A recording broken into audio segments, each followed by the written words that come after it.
Hi all, welcome back. So this is going to be a comprehensive course regarding Selenium, Java, Maven, Cucumber setup and test with WebDriver Manager and Allure reporting. So we'll be using BDD framework and in the end we'll be able to generate a beautiful report. So the programming language that we'll be using is Java. The automation test tool we'll be using is Selenium. The automation test framework that we'll be using is a BDD Cucumber. We will be using a driver manager. We do not require to install specific drivers. The WebDriver Manager itself will take care the latest driver which syncs up with the web browser. We'll be using Maven as a build tool for Java, Allure reporting, and we'll be using IntelliJ as an integrated development environment.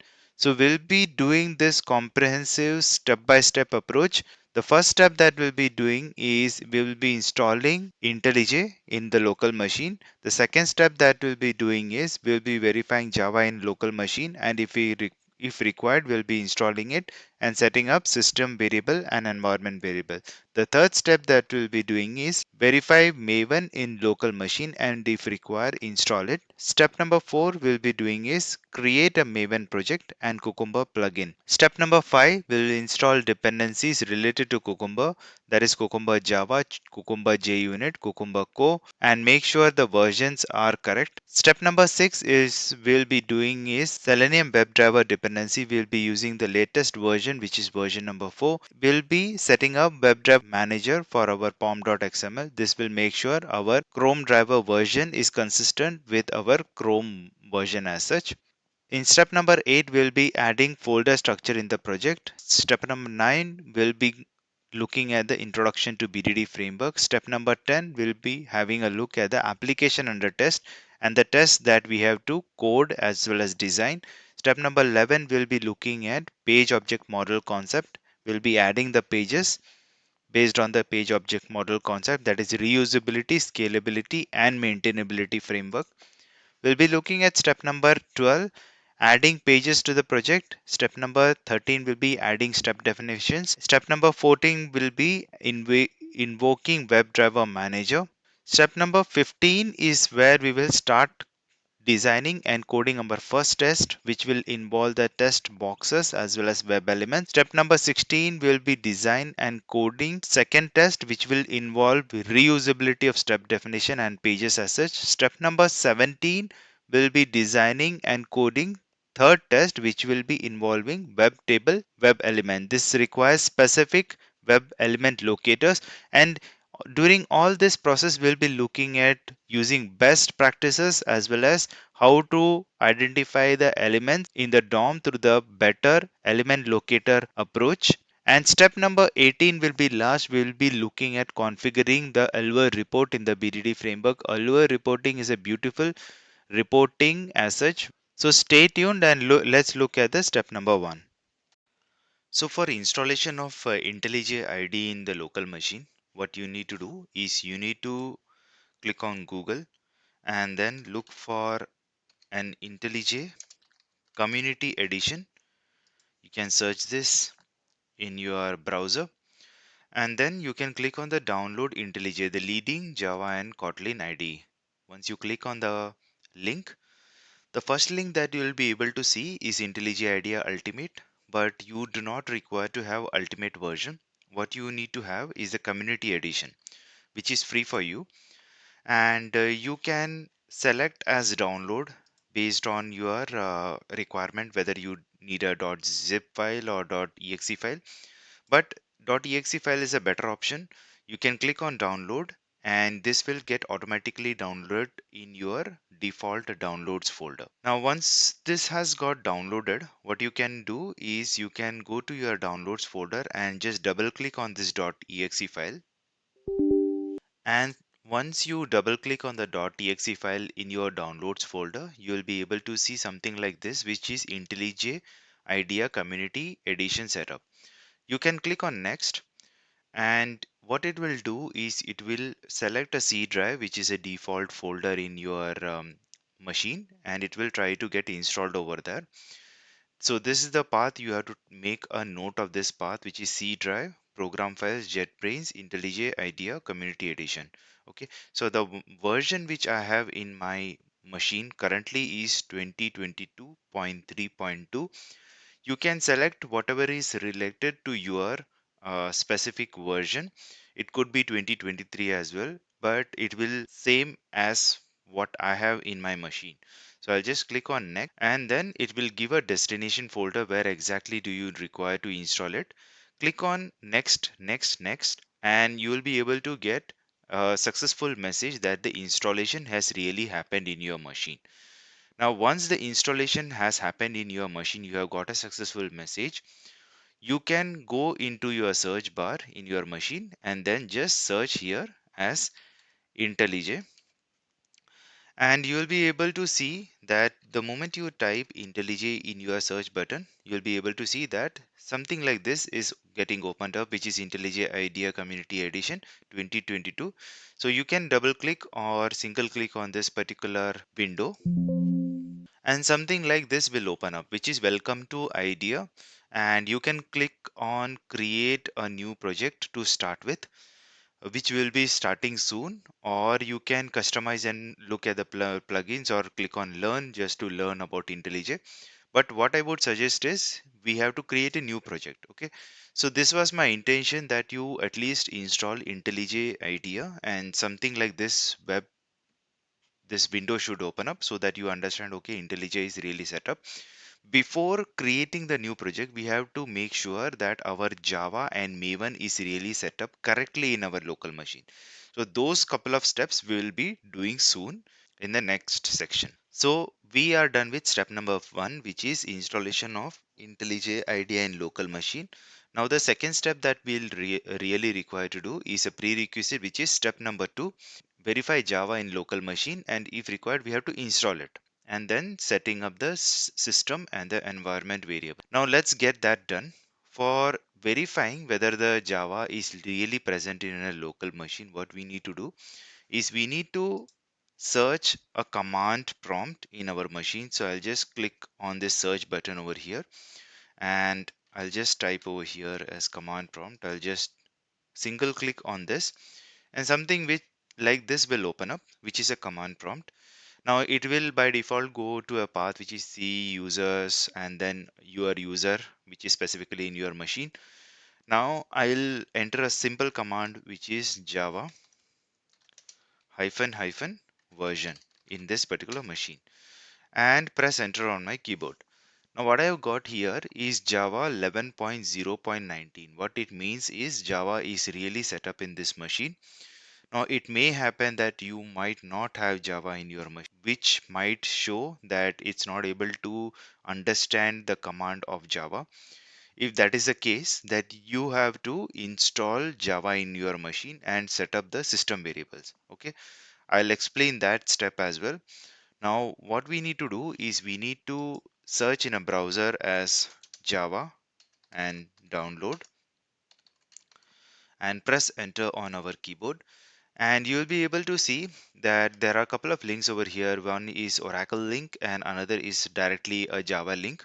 You can go on either of the locations and get Java installed in your machine. Okay, it really doesn't matter. Recently or previously, what had happened is Java was acquired by Oracle. That's the reason there are a couple of links over here. Now I'll just click on Oracle link, which is Java downloads, and the moment I do that, you can see that this particular page opens up, which is specific related to Java downloads. Now the Java latest version currently available in the market is Java 21 and Java 17. Okay. Now these might be the stable versions of Java.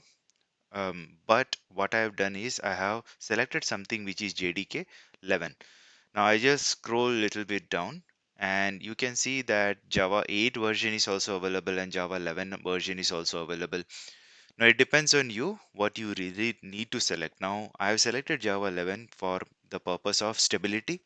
Java 11 is quite stable, and I'll just click on this Java 11 tab, and then there is an option of Java 11.0.20.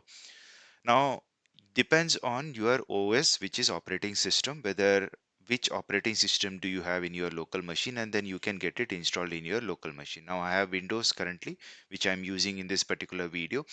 I'll just go to Windows tab, and then there is a 64 installer. Now I'll just click on this downloads, and the moment I do that, you can understand that this gets downloaded in the default downloads folder in my machine. Okay, so make sure that where exactly is your default downloads folder. Generally it is under C drive into your local machine where it really gets downloaded. Now you can double click it or you can single click it so that it gets downloaded in your local machine as such.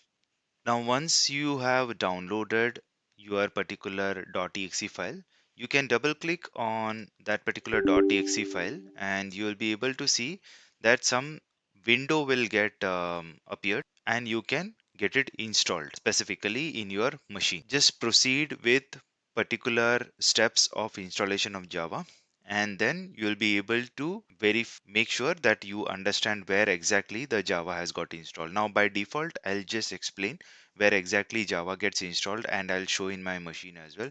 I'll go to C drive and then I'll go to program files and I'll go to Java folder, and over here I can see that there is a JDK-11 folder that has got created. Okay, now once it has got created, you can just verify what all folders you have. So you have a bin folder, you have a conf folder, you have a lib folder. Okay, now I had already got this done as soon as my Java got installed and I clicked on that .exe file and my installation got completed. Now the reason I am requesting you guys to verify that which particular path is for you in your machine, it is important that we set up the environment variable in particular machine. Okay, now this is the path exactly which is C drive, program files, Java, JDK hyphen 11 bin. Now this exact path has to be entered in our system variables, which we'll be doing right now. So what I'll do is I'll search environment variables, and the moment I search environment in this particular section, you'll be able to see that there is an edit system variables control panel. Okay, now I'll just click on it and something like this will open up. As you can see, there is a system properties, and I'll click on environment variables, and the moment I click on environment variables, this particular window opens up. Now this particular window is important for us so that our Java really gets recognized by our Windows file as such. Now Java is a product of Oracle and it used to be earlier within Sun microsystem. Now Windows is a operating system which is different from Sun microsystems or Oracle as such. That's the reason we have to set up this environment variable and system variables so that our machine recognizes Java particularly. Okay, now the important area where the environment variable and the system variable has to set up is, you can see that there is a path over here. Now you need to double click on it and you have to provide the exact path. So you can see over here we had our Java got installed at C drive, program files, Java JDK. Okay, so exactly the path I have given over here, you can see that C program files Java JDK hyphen 11. Okay, I have not given bin over here, but I have just given JDK hyphen 11. Now this is the environment variable I have set it up, and I'll just close it and I'll go to the system variables. Now over system variables, I have set up a Java underscore home. Okay, now I'll just click on this, and as you can see, I have set up a variable name which is Java underscore home and C drive program files Java JDK-11. Now we have to give the path where exactly is our bin folder. Okay, that exact path has to be given. Now I have given in the system variable and I have provided the path under this, which is environment variable as well. And now I am set up with my Java paths. Okay, so system variable is also done, environment variable is also done. Please note that if you are running Java first time in your machine, this will not have been set up, and that's the reason I'm giving this instruction to the people who are trying this in their machine, that you have to set up both this system variable as well as environment variable, and then come back and run this command of Java hyphen hyphen version. Once you have set up this, you have to come back to command prompt and run this particular command, which is Java version.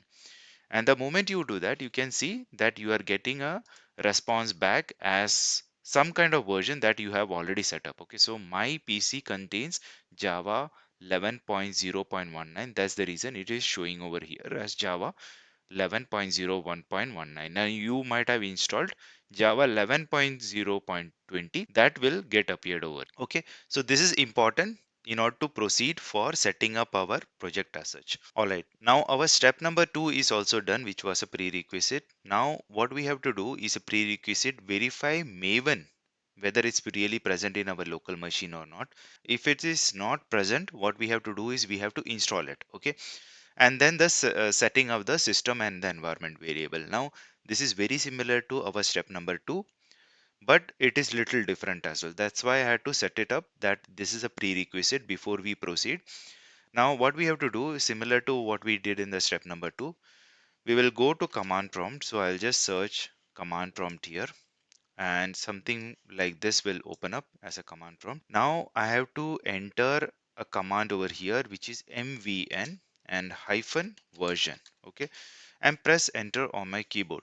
Now the moment I press enter on my keyboard, there are some details coming out. Okay, so you can see that there is an Apache version, Apache Maven already present, which is 3.9.1, and there is a Maven home setup. Okay, now it's trying to take some details from this particular area, wherein it's taking it from C drive, users, AU, downloads, Apache Maven 3.9.1 bin, and then Apache Maven 3.9.1 version, and it's giving a Java version as well. So it has already linked, the Maven itself has linked with Java. So we have done some settings of Maven as well in our system and environment variable after the download.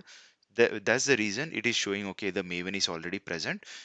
But if it is not present and if it's showing that it's not able to recognize it's a mvn command, what we have to do is we have to install mvn. Okay, now there is nothing specifically called as installation of mvn. What we really do is we generally download mvn in a particular location and then set up the system and environment variables. Now let's do that. I'll just minimize this command prompt, and then I'll just go to my browser, and I'll just type here as Maven download, and the moment I press that, you can see that there is a link over here which is Apache Maven. Okay, now Maven is an Apache product, and I'll just click on download Apache Maven, and you'll be able to come on this particular page which is Apache. Now you have to specifically download a particular version of Apache. Now there are different links given over here, which is Apache Maven 3.9.1 hyphen bin. Now you can go for .zip file or you can go for .tr, .gz as well. Now what I have done is I have clicked on this particular double clicked on this particular link, and it has gone downloaded in a particular version or a particular link where default link of the download as such. Okay, now it is important to understand where exactly this has got downloaded. Now if I search over here in my downloads folder, that is the Apache, you can see that there is a versions of different versions of Apache that I have specifically got downloaded, and this has been present in my downloads folder. Okay, that's the reason you could see that this particular, when I had run mvn hyphen version, it was picking up from particular Apache Maven, that is downloads folder.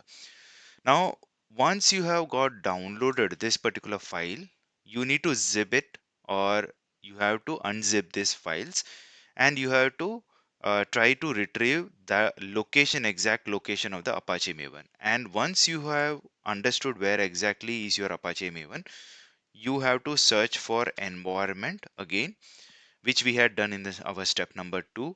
That is, we try to search the edit system variables, that is environment variables, and this particular window opens up system properties.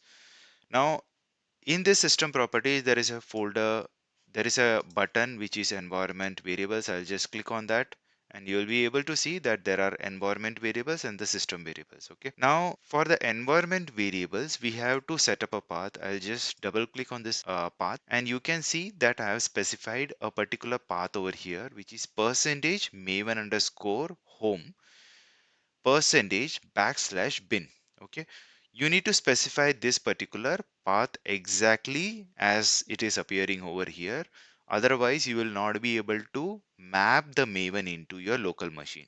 Okay, similar to what we had done in our step number 2, setting up Java as well. Now this is the path. Once you have specified this particular path in the environment variable, you need to specify the system variable. Okay, so system variable, what I have done is, if I go to system variable Maven home, okay, I have created this particular system variable specifically. So I just clicked on new, and I created a variable name that is Maven underscore home and provided the variable value. Now, what I did is I provided the Maven underscore home as a variable name, and I provided the path exactly where the Apache Maven is present.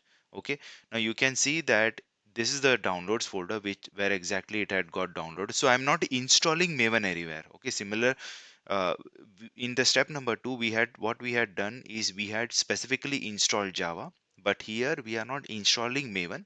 We are only mapping a Maven to a particular system variable.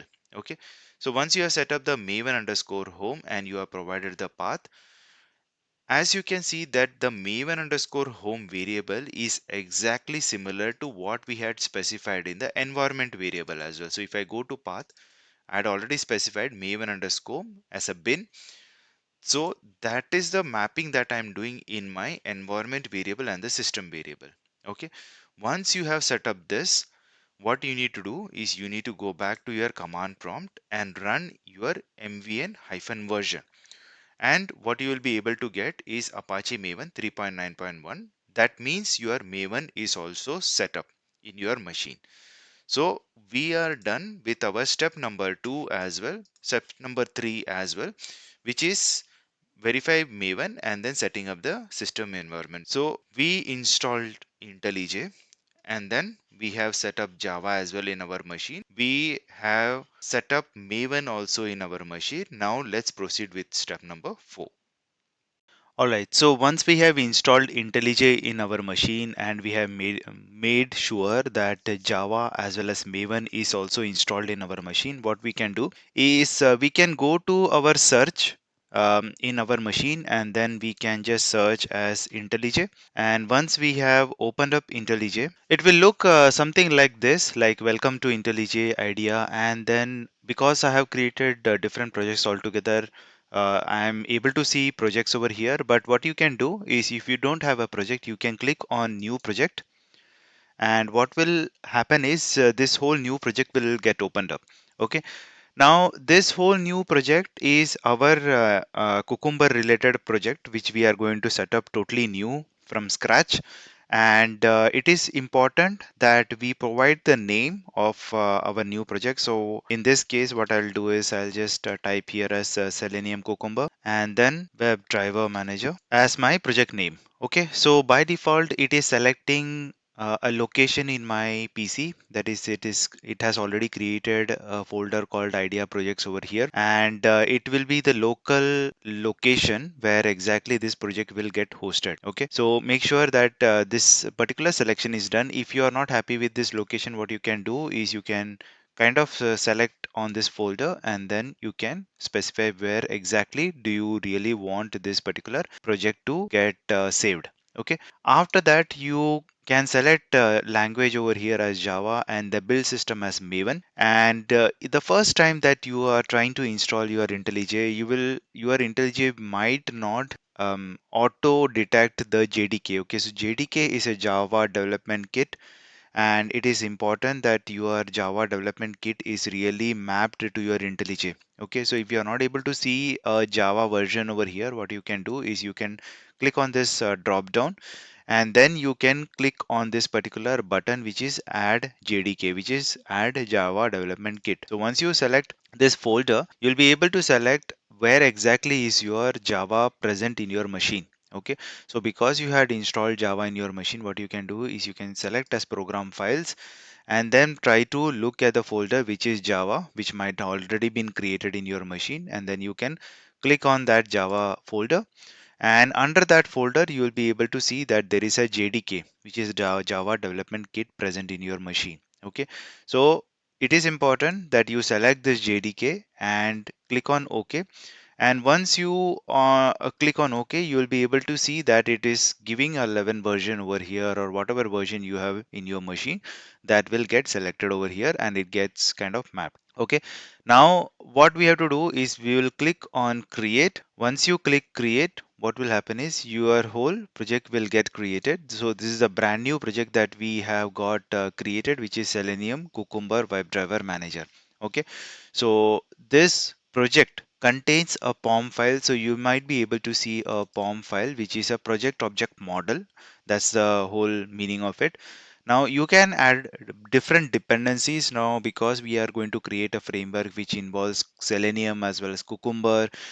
It is important that we understand what all dependencies we require to add, so that our project is as whole is particularly mapped to these particular dependencies. Okay, so we will get this done first, but having said that, we need to add a plugin. Okay, so we need to add a Cucumber plugin, and in order to understand, before we add any dependencies of Cucumber uh, over here in the pom.xml, you need to understand whether Cucumber plugin is really present in our project or not. Now for that, what you can do is you will be able to see a file button over here. You can click on it, and then you can click on settings, and once settings opens up, what you can do is you can click on this particular plugin. Okay, now once you click on this plugin in this settings, you'll be able to see different plugins which is present in our marketplace.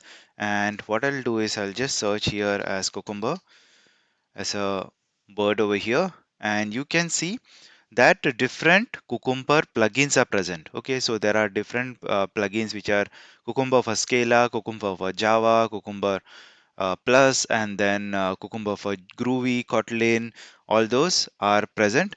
But what's important for us for this project is that we add a couple of plugins over here, which is Cucumber Plus as well as Cucumber for Java. Okay, so I have already done that. If you have not done it, what you can do is you will be able to see something like this, which is install. Okay, so you can click on install, and once you have installed, what you can do is you'll be able to see a checkbox already checked for you in the settings. If you are not able to see this, what I will suggest you to do is you can close this whole project. After you have installed, close this whole project and reopen the project altogether, or reopen IntelliJ, and just check whether this particular checkbox are really present for you or not. Okay, so it is important step. If you don't have Cucumber plugin into your IntelliJ, you will not be able to proceed with setting up Cucumber specific projects in your IntelliJ. Okay, and just a disclaimer is this activity has to be done only once for your IntelliJ. Okay, once this is done for your IntelliJ setup, you need not do it for other projects in the future.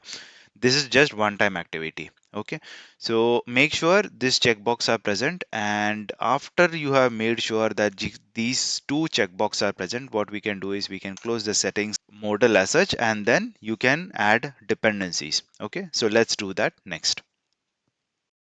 All right, so the next step is that we have to add the dependencies related to Cucumber. Okay, now Cucumber dependencies have to be added, and these dependencies are Maven dependencies. Okay, because we are going ahead with Maven as our project management tool. That's the reason we are going for Maven repository. Okay, so now for that, what we have to do is we have to search in Google, and over here we can type as Maven repository in our Google search, and the first thing that you able to see over here is a Maven repository. Okay, so you can click on the first link, which is Maven repository. So Maven repository contains a lot of repositories as such, which are consisting of different dependencies, and the dependency that we are interested in currently is Cucumber. So I'll just type here as Cucumber Java. Okay, I'll just type over here, and the first thing that you are able to see is Cucumber JVM Java. Now, JVM stands for Java Virtual Machine, okay, which is the particular dependency that we have to add. Now, I just click on Cucumber JVM Java, and the first thing that you'll be able to see over here once you click on the Cucumber JVM Java is that there are different versions of Cucumber JVM Java. Okay, now you can see the latest ones are with the 7 point versions like 7.1 15x versions, and that has got updated different with different dates altogether. Now in the interest of stability, what I will do is I'll select something in the versions of 6.1. Okay, now some of my viewers ask, hey, why did you go for this particular version? Now there is no specific reason that I have gone ahead with selecting a 6.11 version. We can go ahead and select with a particular version of 7 as well. It really matters what you are really going to test. Now in the future, right, I am going to explain what I am going to test as part of the application under test, and I am pretty happy with 6.11 version. But if you're looking for versions above 7, okay, some of the application doesn't work with versions of lower versions, but the application that I'm working on, it is going to be it is going to be stable for 6.11 version as well. So I'll just go ahead and select a 6.11 version and then go and select this dependency. So I'll just go here and select this dependency, copy it, and come back to my project object model. Okay, now this is a POM file. Over here, by default, there won't be any tags of dependencies.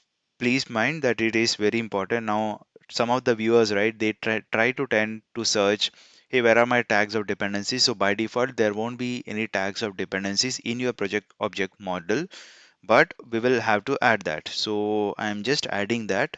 The first tag which appears over here is dependencies. Okay, so I've added that tag, and then I'm adding the Cucumber Java dependency over here, as you can see. Now, the moment I have pasted the Cucumber Java dependency, you can see that there is a M signal coming over here, or a sign coming here, which tries to give you an indication that you have to load your Java Maven changes. Okay, we will load Java Maven changes, but before that, what I wanted to specifically say, there are a couple more dependencies that we have to add, which is Cucumber JUnit as well as Cucumber core.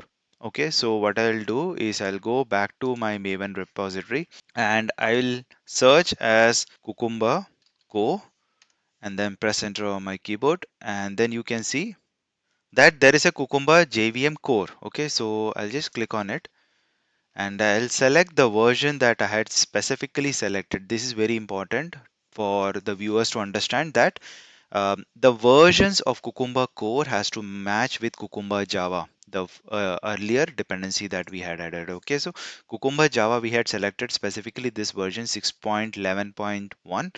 Now I'll go back and select the Cucumber core. Okay, so this is a Cucumber core. I'll just select this particular dependency, in fact copy it, come back to my project object model, and then type or paste the Cucumber core as well. Now, the reason I'm saying that you have to have a matching dependency or matching version, that is 6.11.1, the one which we have selected, is you might encounter errors in while running these files of Cucumber. Okay, if you're running through a feature file or through runner file, you would find some mismatches if we don't select a particular version. So it is very important that you match which version that you have specifically in your dependencies. Okay, so once you have added Cucumber Java as well as Cucumber core, the another dependency that we have to add is Cucumber JUnit. Okay, so I'll select search here as Cucumber JUnit and then press enter on my keyboard. You'll be able to see that there are JUnit, Jupyter API, all that is coming, but what we are interested is Cucumber JVM, okay, Java Virtual Machine JUnit 4. So I'll just select here and then come here down below and then select 6.11 version. Okay, so I'll just copy this and come back to my IntelliJ and then press enter or paste the dependency over here, which is Cucumber JUnit. Okay. Now this is good enough. We have added 3 Cucumber related dependencies, and now what I will do is I'll just load the Maven changes. So I'll just click over here as load Maven changes. And the moment I do that, there will be some indexing happening in this project. Okay. So indexing, as well as there will be some pre-built shared indexes that will be happening in this particular project. Now it depends on how heavy is your project. Now we don't have any test as such, or we don't have any feature files as such in our machine. So it was pretty much quick that it did the dependency loading, and we are good to go, at least from a perspective that our Cucumber dependencies that we wanted have been added in our project. So let's proceed in the next video to add the Selenium dependency. All right, so now that we have installed or added the dependencies specifically to Cucumber, now in this particular video, what we will do is we will add the Selenium dependency as such. Okay, so similar to what we did in the Cucumber adding dependency, we had selected Cucumber in our Maven repository. Okay, now over here, we will search as Selenium Java and then press enter on our keyboard. Now the first thing that you find over here is Selenium Java. Okay, so this is what we want specifically, and then we'll click on it. And you can see the latest Selenium versions are of the version 4, and there are different versions altogether, which is down below as such, which had been started from Selenium 1 or 2. In fact, you can see back in 2011 it had been started, and different versions Selenium has undergone. Okay, so more and more stability has happened on Selenium versions as such, and Selenium 4 is the latest one currently in the market. And most of my viewers were asking, hey, can you come up with Selenium 4 version specifically in your project, because that's the latest version, and you can try to avoid some set property dependency and all that, which is I agree with them, most of them, that yeah, Selenium 4 is the latest version, and that's what I'll proceed using in my project as well. So I'll not go with a 4.18, which is the kind of latest version currently in the market, but I'll go for something which is stable. Okay, so which is 4.17.0. Okay, so I'll just click on that and then copy this particular dependency, come back to my project, and then add this dependency on my project. Okay, now the moment I pasted, as you can still notice again, an M over here has come, which is prompting me to load the Maven changes. I'll just click on it and make sure my index is happening. Okay, so that indexing, once it's complete, it has made sure our Selenium also has got added in our project. So that is done, which was a small step that we had to add Selenium in our project. Now we are good to go. We are ready to proceed with adding WebDriver Manager, and I will explain why we are really requiring WebDriver Manager in our project. So let's do that next.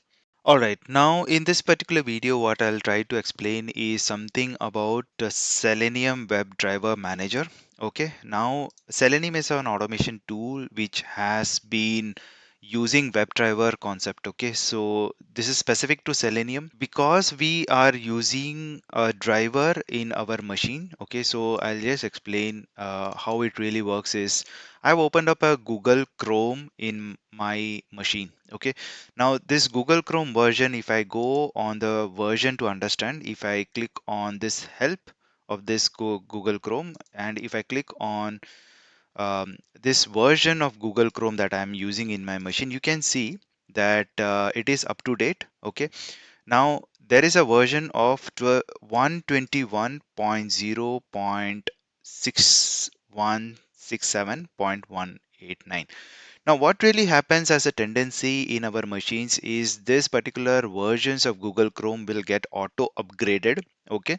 Now, with the auto upgradation of Google Chrome, what happens is this version will keep on changing.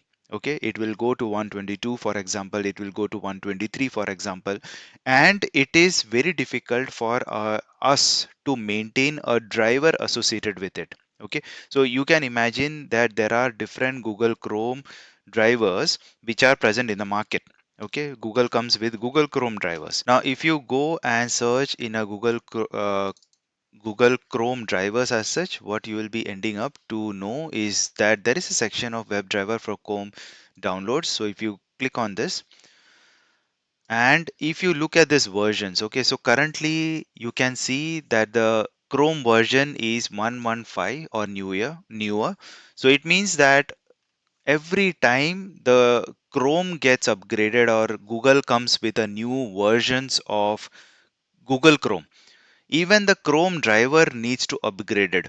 Okay, and if you happen to select this Chrome driver, manually install it in your project every time, and then you try to run it in your Selenium project as such, it is a very difficult process to maintain your Chrome driver along with your Google Chrome. Okay, so you can imagine you have installed Google Chrome, which is currently having a version of 121 in your machine, and then if you go to this particular link which provides the latest version of Google Chrome driver as such, which is maybe it could be 121. Okay, tomorrow if it gets upgraded, that is a Google Chrome gets upgraded to 125, then you have to find again the Chrome driver version of 125 and make sure your project is synced up with that. Okay, so this you can imagine is a big headache, and it's a big manual intervention of an automation tester. But having said that, there is a way to make sure your Google Chrome as well as Google Chrome driver is in sync, at least from the version perspective, and you need not manually install your Google Chrome driver in your project altogether. Okay, so previously 6 months back, I had uploaded a version of project in YouTube as such, and what I had specifically done is I had downloaded this Google Chrome driver in that project and I was using it. But many of my viewers mentioned that you can go ahead with WebDriver Manager, which I agree with them. This is a better method. Of course, it's best method wherein you are able to use Google Chrome WebDriver Manager, which makes sure that you do not have to install specifically the Chrome driver in your project. You can get away with using a WebDriver Manager. Okay. Now the the whole story that I have told you about this is managed by a WebDriver Manager, and I'll just show you is about this particular Google Chrome. So if you go here and search as a WebDriver Manager, so there is a person called Bonnie Garcia who has come with this particular version. Okay, so if you click on the WebDriver Manager, this explains the whole concept, how it is maintained by a WebDriver manager. You need not specifically give install this particular versions of Google Chrome. Okay, so if I go back and select this particular dependency, which is this dependency, and if I add it in my project, if I go back in my project and add this dependency and load my Maven changes. Okay, so if I click on this load Maven changes, you can see that it's downloading the dependency and my WebDriver Manager has got added. Okay, so this is as simple as that. I am not going to install any WebDriver in my project. It will auto calculate what is the version of my Google Chrome in this machine, and based on that it will make sure the WebDriver is synced up with this. Okay, so it hopefully it makes sense why we generally go for WebDriver Manager, and it is the latest one, latest trend as well, to use WebDriver management so that you are not manually installing the driver specific. And in the future video we will we will be able to see how we are not setting up any system property as such, local path as such. It will, when we have to launch the browser itself, it will auto calculate your driver, and then it will proceed with your test. All right, now in this particular video what we'll do is we'll create some folder structure in our project. And for the folder structure, what we'll be doing is I'll just come to this particular project which we have, which is Selenium Cucumber WebDriver Manager, and inside this there is a source folder. Okay, now within the source folder there are a couple of folders over here, which is main as well as test, and under the test you will be able to see that there is a folder called as Java. Okay, now our Selenium tests are actually supposed to be designed under test, which is this particular folder as such. But having said that, it is better to structure it in a proper designed fashion so that we will be able to make our project more readable to anybody who really looks into our project as such. Okay, so under the Java folder, what we will do is we'll start creating folders. So what I will do, I'll right click and select as new, and then select as package, and a new package is being prompted over here. So what I'll do is I'll add features. Okay, so because we are designing BDD framework, which is behavior driven framework as such, that's why we will have to store features, which is features folder as such. The next folder that we will create is, if I right click on new and then select as package, I'll create as pages. So we will design this as per our page object model concept, which is a particular design concept of test automation. And apart from this, I'll create one more folder. So I'll just right click, select as new, and then select as package. And over here, I'll enter is a runner. Okay, so we'll create a runner file as well, which will run our scripts sequential fashion. One more folder that we will create is, I'll right click and select as new, and then click on package, and this time we will create this as step definition. So I'll enter step definition and then press enter on my keyboard. That creates one more folder, which is step definition. And apart from that, I'll just right click and create one more folder, which is package, and then I'll add this as utility folder. So all in all, we have got 5 folders which will structure properly in our framework as such. So first is features, then is pages, then is runner, then is step definition, and then is utility folder as such.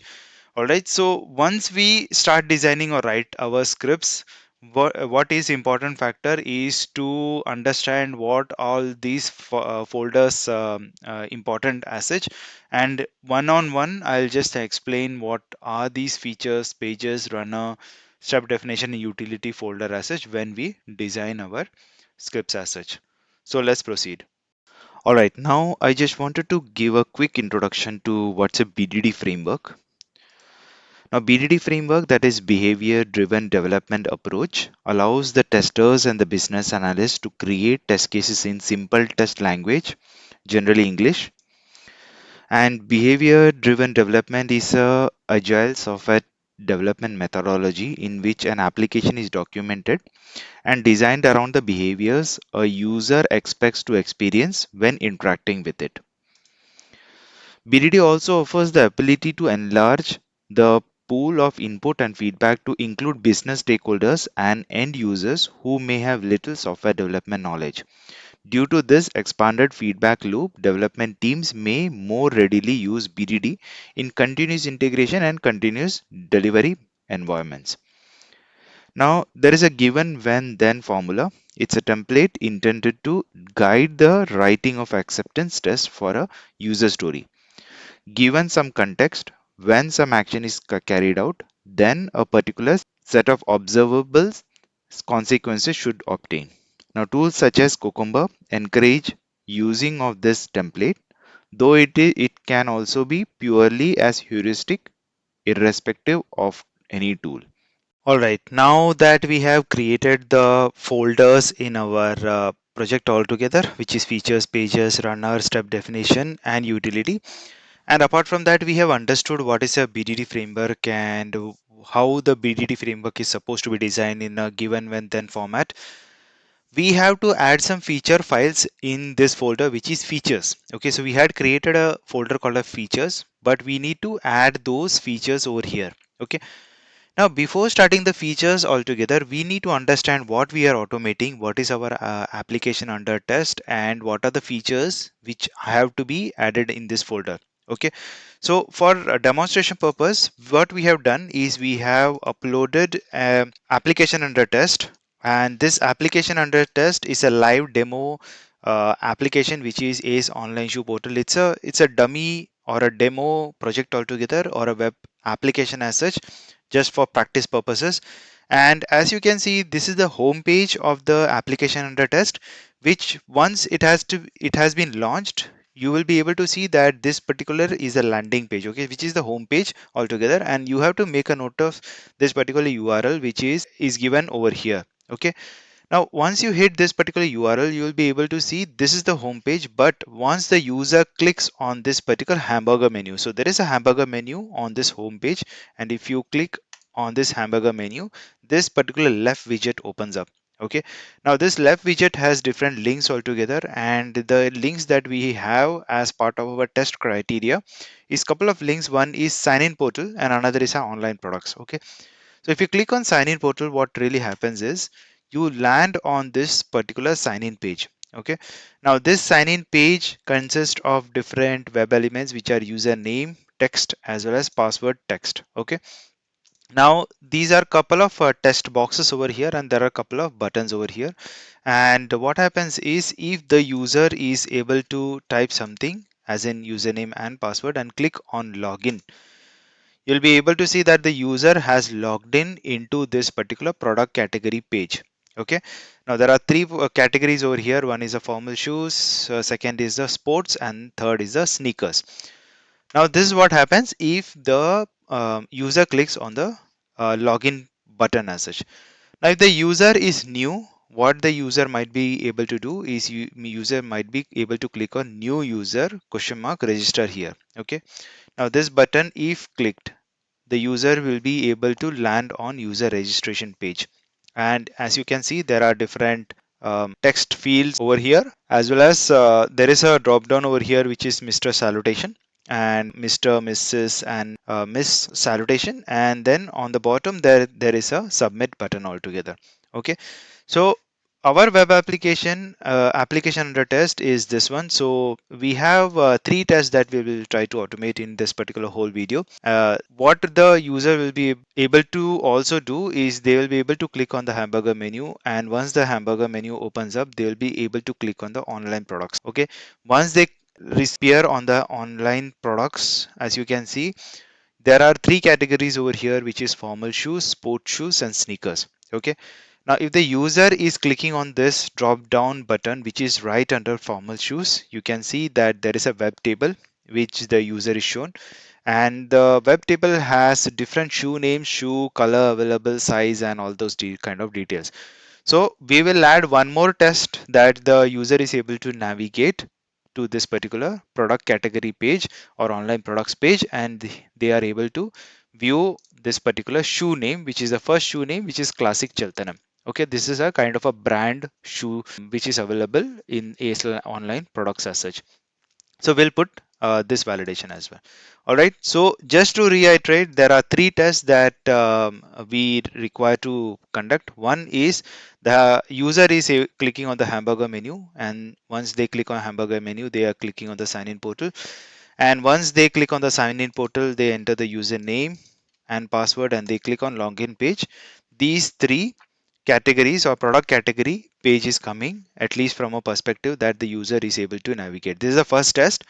The second test that the user does is they click on hamburger menu, they click on sign in portal, they click on this particular button which is new user register here, and they are able to see all these values. And once they are able to see all these text fields. That's the second test.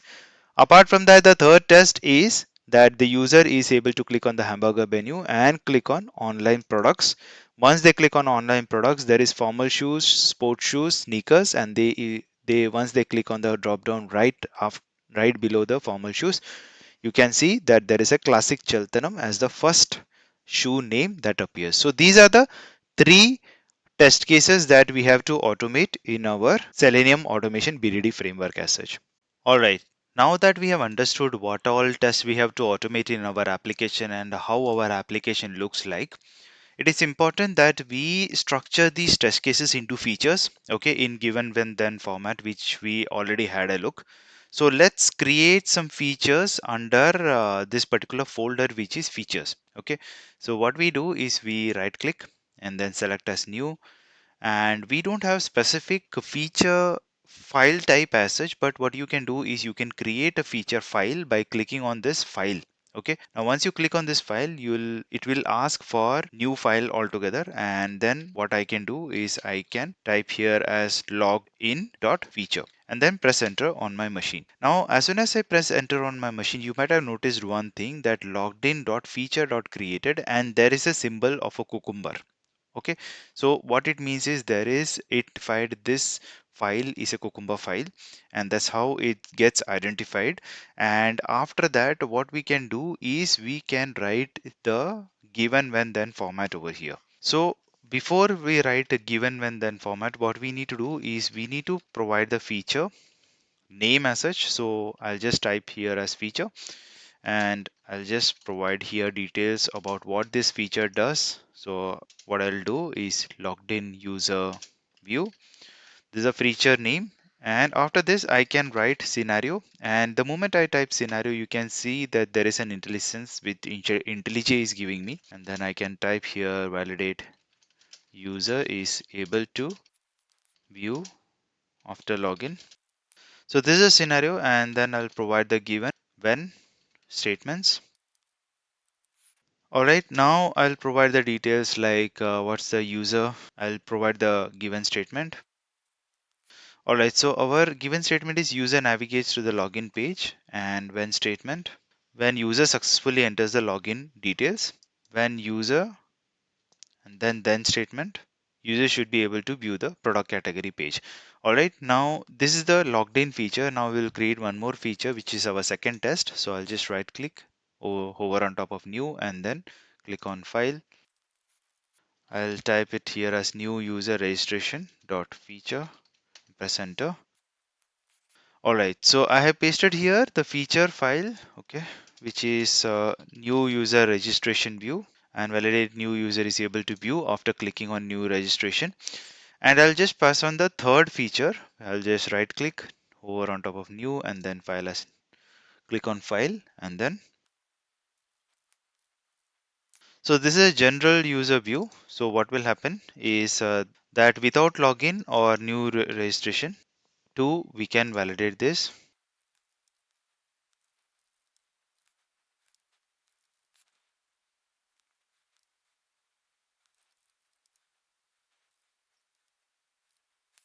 All right, so I have added three feature files here. So the first one is the logged in dot feature. Okay, so the first test case we were looking at is validate the user is able to view after login.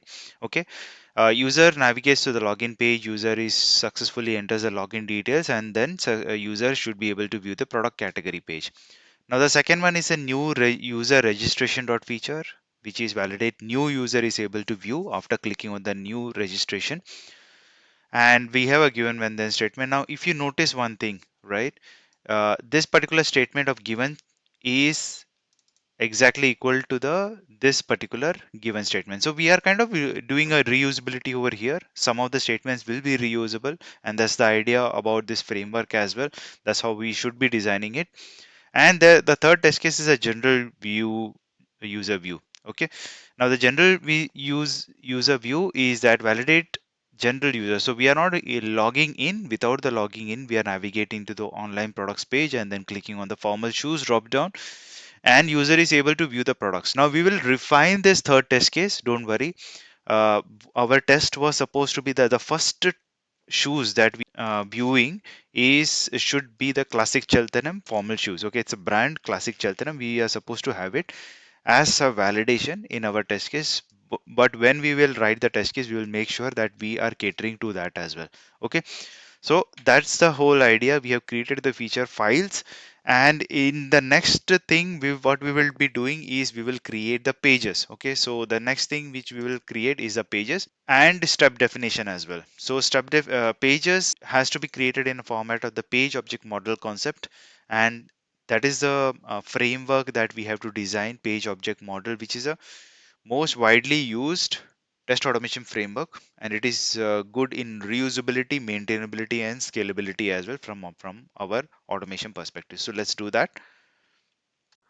All right, now I wanted to touch base of concept related to page object model as well. Now, before we start creating pages, I just wanted to give a quick understanding about that. Now, page object model is an approach to script maintenance, and it is to create separate class file which would find elements, fill them, or verify them. This class can be reused in all the scripts using that element. In future, if there are changes to the web elements, we need to make changes in just one class file and not 10 different scripts. This approach is called as page object model, which is POM. A POM which is little different from Maven POM as such. This is page object and that is project object, totally different terminologies. But this page object model concept, this helps in code, making code more readable, maintainable, and reusable in the future as such. I'll give a classic example. Now, before starting with page object model, you have to understand how many pages am my team needs to automate for our application under test. Now, better to plan it early if you already know. And the example is the example which we were looking at, which is Ace Online Shoe Portal. Now, there is a home page, and the home page consists of hamburger menu as well as sign in portal. Now the sign in page is little different. Now sign in page contains username, password, login button, new register as such. And the registration page consists of different objects which are salutation, given name, last name, contact number, email address, username, password, submit. Now how do we really define is home page make let's make home page as a different class, sign in page as a different class, registration page as a different class. Okay, three different pages, three different classes. Now how we will treat is home page will have hamburger menu and sign in portal, couple of objects over there, and we will make this treat this as objects. Okay, now sign in page has four different objects wherein username, password, login button, new register, we will make this as objects. And registration page has different parameters, okay, different objects as such. So we will treat these as a different objects of different classes, and this will definitely help us during reusability. Home page, because we made this as hamburger menu as and sign in portal as different objects, we will perform click on hamburger menu. Okay, so that's the operation that we are performing on that object. Sign in portal, we are going to perform a click on that as a operation on the sign in portal. In the sign in page, because it's a different class altogether, username we will use as a send keys. Okay, something which we are entering into a text box, we will perform a send keys operation. Password again a send keys because that's going to be a text box. Login button will be a click because we have it's a button, that's why we have to click on that. New register will perform a click on that. So this is what is concept of the page object model which we will be implementing in our project as such. All right, now that we have understood what's a page object model and what our tests are, now it is important that we segregate different pages of what we have to design in our test automation framework. So I am on the home page. Okay, so this is an home page. Now we will create a home page as a class, and then we'll click on sign in portal. So this particular sign in portal page is kind of a login page, right? And we will design this as a login page. And apart from that, there is a new user registration page, right? So this particular page we will define as a third page. And the fourth page that we are interested is the online products page. Okay, so this page particularly we will have to separate it out as a different class altogether. So in this process, what I will do is I'll create four class files. Okay, and those four class files will be added in this particular page. So let's do that one by one. So I'll just right click on the page and then I will select as a Java class and I'll name this as a home page.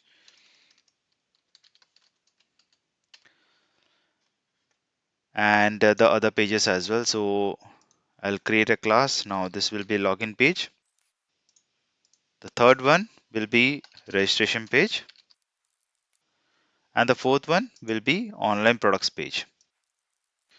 All right, so these are the four pages that we have inserted or we have created. Now we will design them one by one based on what all elements or web elements are there on this page. Okay.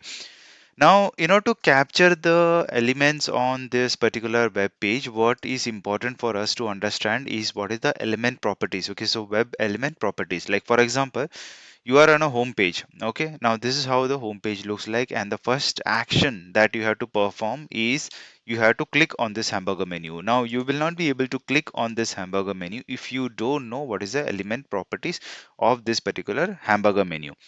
Now there is a very easy method to find out what is the web element of this particular hamburger menu, and this is a very easy method that we can really find out through and if you're using Google Chrome, what you can do is you can click on this three dots over here, and then you can navigate to more tools. Okay, and after you navigate to more tools, you can go to developer tools. Now there is a shortcut as well which is provided by Google Chrome, which is Control Shift I. Now I'm just giving a disclaimer over here. Now in this particular example, we are using Google Chrome as our browser, as a standard browser. But having said that, if you have Firefox, there is another way to identify very similar to this one, or you can use some other easier methods to automate different browsers. Like for Safari browser, you can identify in a similar fashion. Okay, but I'm giving an example of the Google Chrome, to identify your web element properties. So I'm clicking on this developer tools, and the moment I do that, you can see that the code, at least the HTML code, is present on your left widget, or sorry, right widget, wherein you will be able to get the element properties. Okay, now most of my viewers, they have been asking, okay, what I have been telling them is directly capture the XPath as a web element property, and I am correcting myself now. There are different ways or different mechanisms that you can extract the web element properties. And like for example, if I hover on top of this, if I click on this particular section which is inspect element, what I can do is I can hover on top of this web elements. Okay, so this is jumbotron, which is a web element. Now if you hover on top of this, there is an input which is hamburger menu, which is a checkbox. Now you can click on it. Okay, and there is an input type which is a checkbox, which is the web element property, which is we are able to identify. Now apart from this, what you can do, once you have identified the web element, right, you can extract the web element properties of this. Okay, now one thing you can do is element locators in Selenium are by ID, by XPath, by CSS selector, by link text, by partial text link text, and by tag name. Okay, so by class, by name as well. Now you might be able to understand that we because we have different element locators, it is very evident that it is you are supposed to get the unique property of your web element. If you are not getting the unique property of your web element, what you might end up is choosing a wrong web element on the page. Okay, so it is important that you get the right web element which you are supposed to click perform an operation on. Now for example, when and most of my viewers or whoever I have been speaking to, they mention, okay, just choose by ID. Now this is an example, a classic example where ID won't work for you. Okay, by ID won't work for you, because if you hover on top of this, this is what you get, right? If you choose ID menu toggle, the whole section that is from here to here, it is getting highlighted. So it means that you cannot select ID, you will have to select an XPath in this case, or an input type. Okay, so if you can right click and then you go to copy, you will be getting some options over here, which is copy XPath, by copy full XPath, copy selector, which is CSS selector, of course, and you can identify this web elements. Now having said that, what I will do is I will use XPath. Now if I go and copy XPath and I come here and just paste it over here in my home page, you are able to see that I'm able to get the XPath. Okay, now there are in XPath, there are different variations of XPath. There is relative XPath, there is absolute XPath, and it is a very important question in the interviews generally. When do you tend to get absolute XPath, and when do you tend to get relative XPath? Now, it is important to get a relative XPath rather than your absolute XPath, because it might be very static element properties. So we don't want our element properties to be static. We want properties to be dynamic, because it might happen that your properties might change all the way. So that's the reason it is important that you select a XPath altogether. Okay. Now on the home page, what we will do is we will try to detect um, and capture the web elements, like hamburger menu is one of them. Then we will select sign in portal as well as online products. Okay, because this is also part of our home page. Now let's do that and let's add these element properties.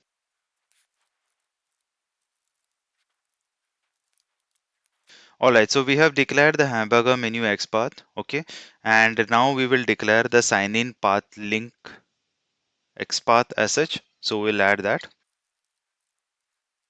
All right, so we have declared the sign in portal link, but what I'll do is I'll use the inspect element and then hover on top of sign in portal. Okay, so this seems to be a sign in portal link. So I'll just right click and then copy XPath and come back here and then paste my XPath over here.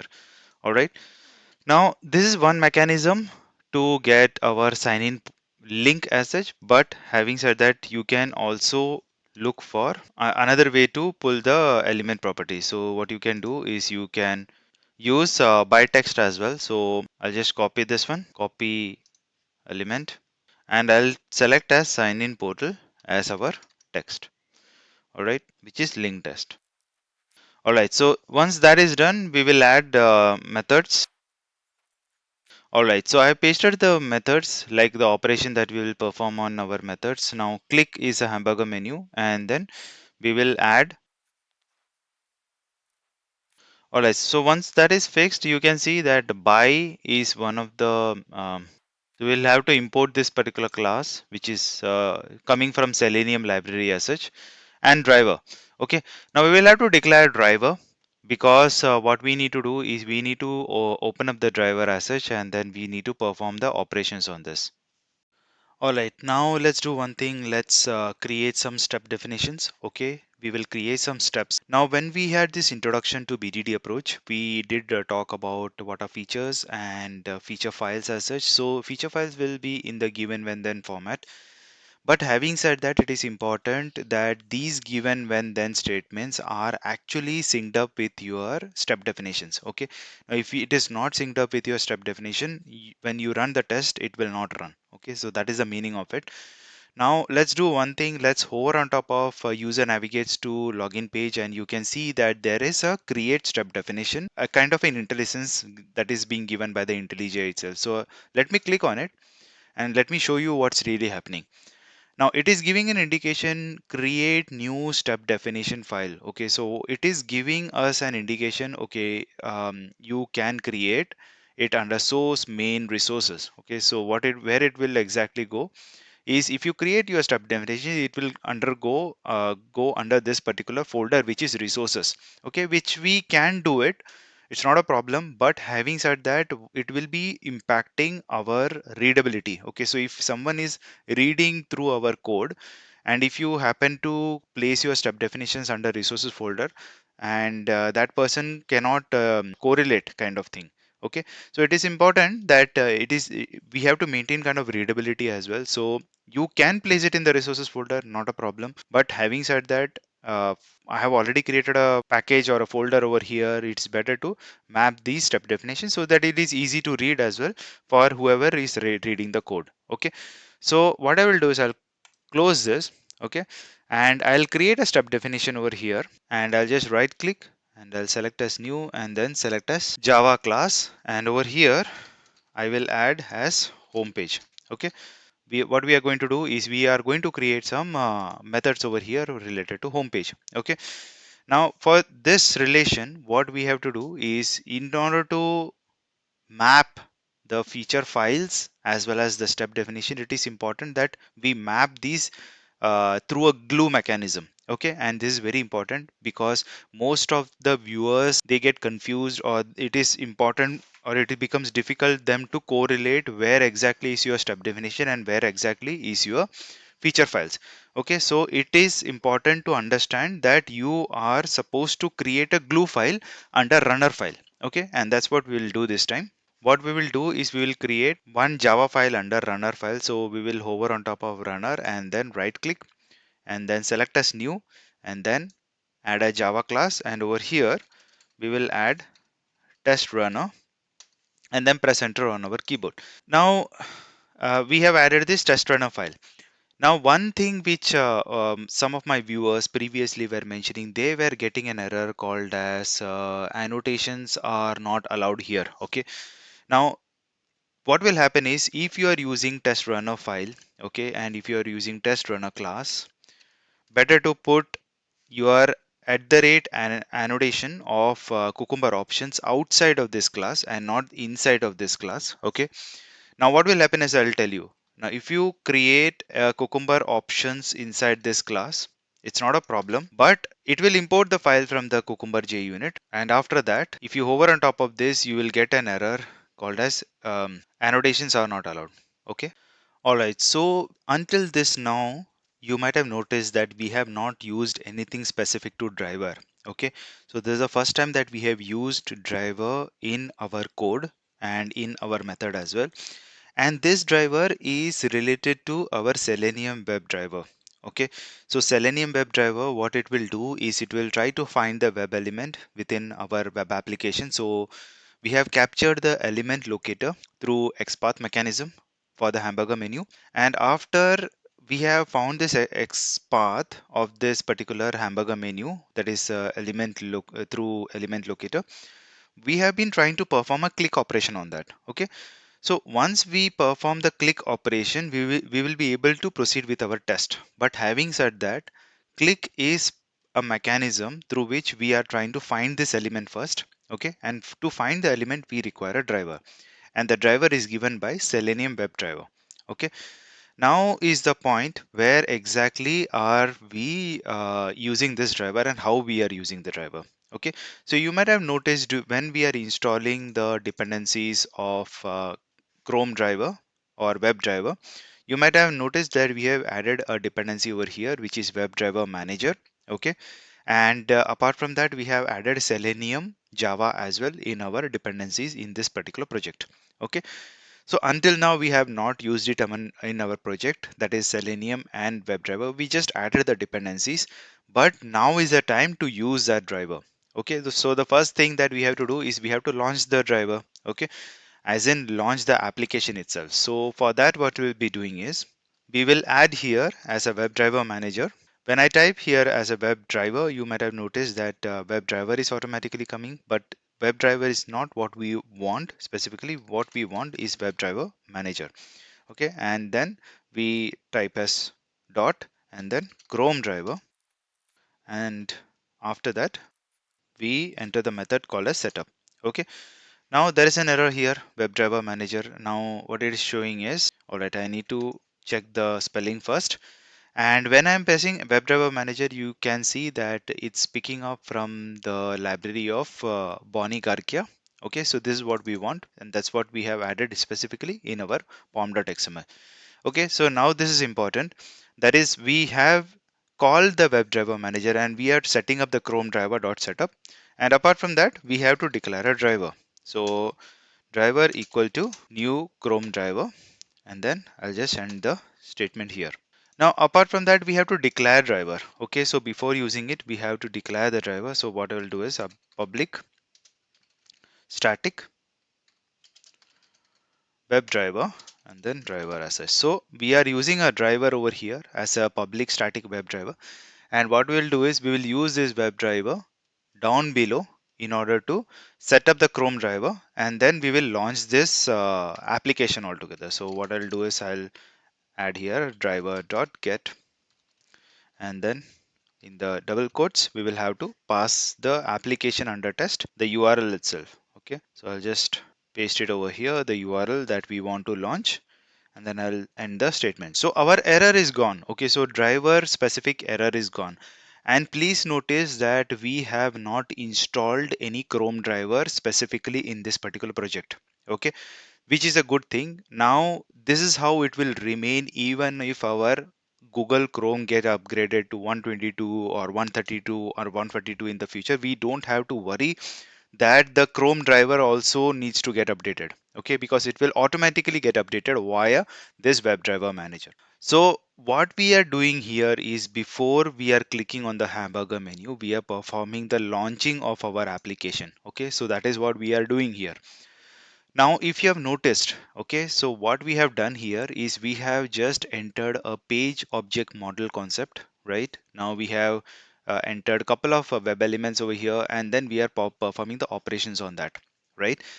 Now, what is missing here is the step definition, right? So step definition is something that, like, even if I try to run this, I cannot run this, right? Because our starting point is somewhere like user navigates to the login page, okay? And the user will be able to navigate to the login page once they launch the browser, as well as they are clicking on the hamburger menu and clicking on the sign in portal as such. Okay, so that is what we will do. We will try to create some step definitions, but hopefully you got an idea about this Chrome driver management. And if you notice, all our tests will try to call this particular Chrome driver setup, right? The Chrome driver itself. So we will try to move this as in refactor our code. We will try to remove these three lines of code later on in our project, but for the starting purposes, at least we can proceed with keeping this at this method right now, and then we can proceed to at least launch the browser and then validate our test case as such. So let's do that in the next step. That's why we have to move this at the rate cucumber options outside of test runner and then paste it over here. Okay, so there won't be any annotations problems once we move this cucumber options out of the test runner file. All right, now what we'll do is we'll open bracket, and in this we have to pass some parameters. Okay, so we will pass features as one of the parameters, and the double quotes, and then comma.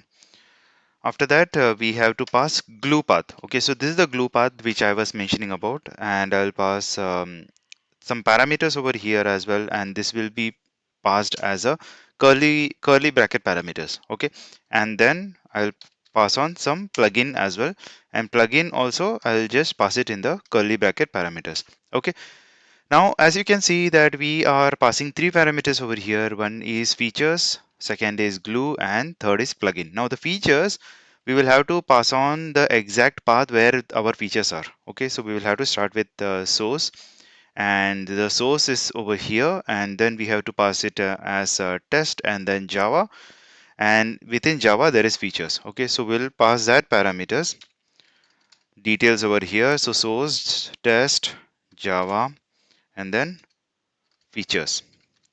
Okay, so this is the path of the features, and then there is a glue, right? In the glue, we will have to provide couple of parameters again, which is utility. So we will provide something in the utility, but having said that, we haven't added anything in utility, that's fine.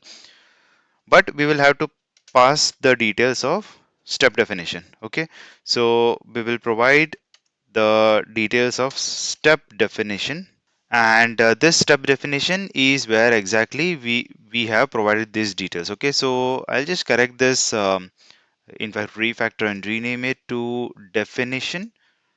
Okay, so I'll just refactor, and our glue path is set. Okay, now apart from this, I'll provide a plugin. Okay, so the plugin that we will provide is pretty.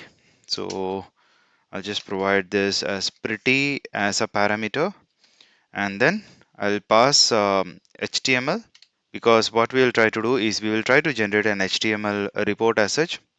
So I'll just pass HTML target cucumber HTML report, and then comma JSON cucumber.json. Okay, so this whole path we have provided. Now, the reason I have provided this plugin as well is this is related to reporting. Okay, so a Cucumber HTML report will get generated. Don't worry, we will be looking at from Allure perspective as well. But this is a standard default Cucumber HTML report that it will generate. Okay, now we are not concentrating on the reporting yet, but we will touch base to reporting once we complete our whole test. As such, we have not built the test, but this is kind of a design to start with. Okay, now we have provided the features, we have provided the glue path. Now what we have to do is we have to come back to step definitions. Okay, and over here we have to provide the details in the home page. Okay, so the home page details that we will have to provide is the given statement. Okay, so if you go back into this, the first test that we have for the logged in feature, what I will do is I'll come to home page and I'll add an annotation over here at the rate given. Okay, now this at the rate given has been pulled from a particular library which is IO Cucumber Java N given. Okay, now it is important you make a note of this, which is the exact library from where it has been taken across. Now, apart from that, what we have to do is we have to pass the details of this whole given statement. Okay, we have to pass this as a parameter. Hover on top of this, you will be able to see an error. Annotations are not allowed here. Okay, so what it means is that this is not an annotation that you can really rely upon. So you have to make this as a method. Okay, so I'll make this as a method: public void user underscore navigates underscore to the login underscore page. All right, now what I did, if you notice, what I really did was I have used the exact statements. Okay, user underscore navigates, so user underscore navigates to the login page. So I've used exactly the statement that I've given for the given statement, and the moment I did that, you can see that there is a kind of a two number appearing over here. Okay, so if I hover on top of this, you can see used by two scenarios. So what we have done is we have first of all mapped our given statement to the feature step as such, and once we come to the feature step, you can see that the error is gone. Okay, so it means that our step definition has been defined. Okay, so it has mapped with our step definition over here. All right, now what we can do here is we can add the methods we were supposed to add it for the home page. Okay, so there were a couple of methods we added here, which is click hamburger menu as well as click sign in link. Okay, so let us get this added inside our step definition. So if you go back to step definition of home page and then you add this couple of lines over here. Now it's trying to understand where exactly is click underscore hamburger menu. Okay, so we will have to do import static. So what I will do is import static pages dot home page dot star and then ending with a semicolon. Now again there is some error. Now I will hover on top of this and add exception, choose this signature, and then this error is gone. All right, now our small test has been set up. Now what we will do is we will go to this test and we will not run the when and then. Okay, and there is a way to comment this out. So if I press hash over here at line number 6 and line number 7, you can see that this has been commented out. So what it means is our only given statement will run. Okay, now we are running the first test. Now the first test, what it will do is it will come to home page. Okay, and from home page step definition it will go to the pages. All right, and from pages it will go to this open up Chrome driver, and over Chrome driver it will open up the application, and from there it will click on the hamburger menu and then supposed to click on the sign in page. So let's see, let's head on to logged in page and logged in dot feature file and then click on run test, and then I'll just click on run scenario, and now WebDriver Manager is running, and we can see that we have faced this error. Okay, so what is the error is if you look closely, the error is step is undefined. You can implement this step using snippet, which is kind of a snippet given below at the rate given that this user navigates to the login page and the method as such. But surprisingly, we have already provided this in our method, isn't it? Like we have already defined the step definition. So where did we go wrong? So let's understand this, how to fix it. Okay. So when you encounter that error, first what we have to do is you can come to logged-in.feature file. Okay. And over here you can see that there is a strike through which has happened on the given statement. So what it means is like this particular test step has failed.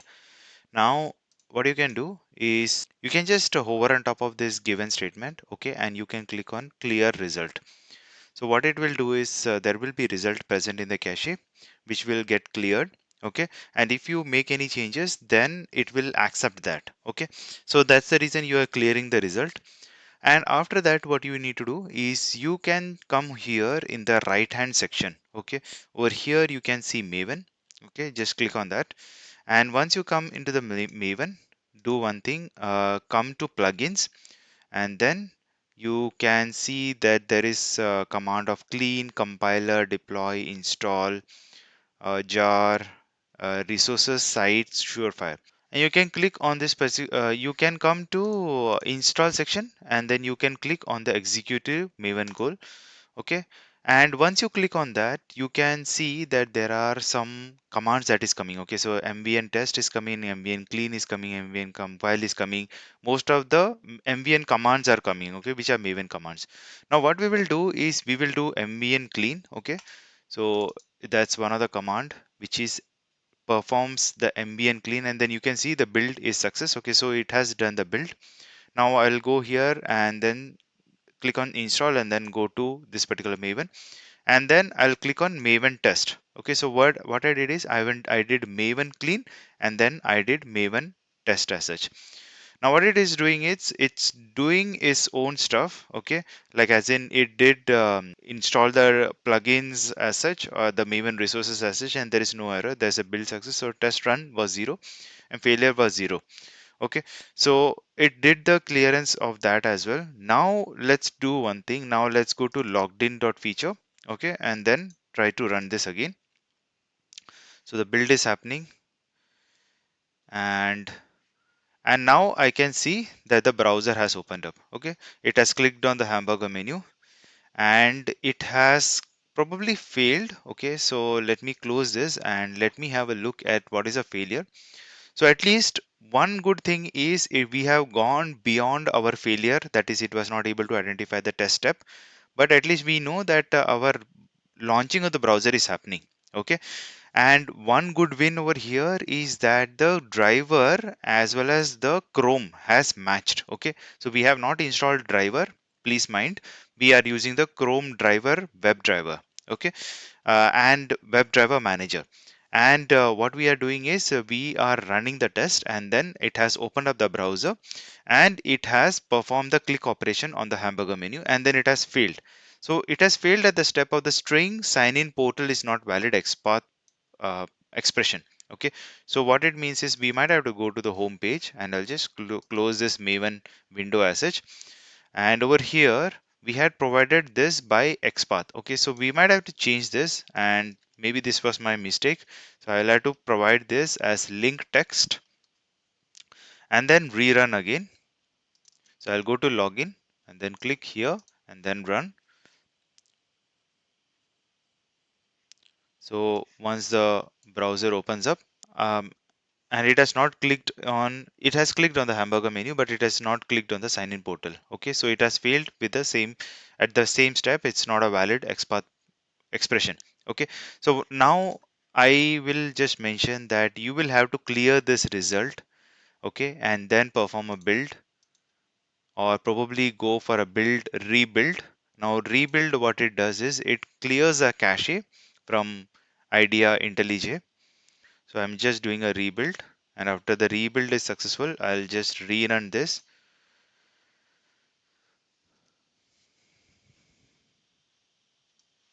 Browser has opened, it has clicked on hamburger menu, it has clicked on sign in portal.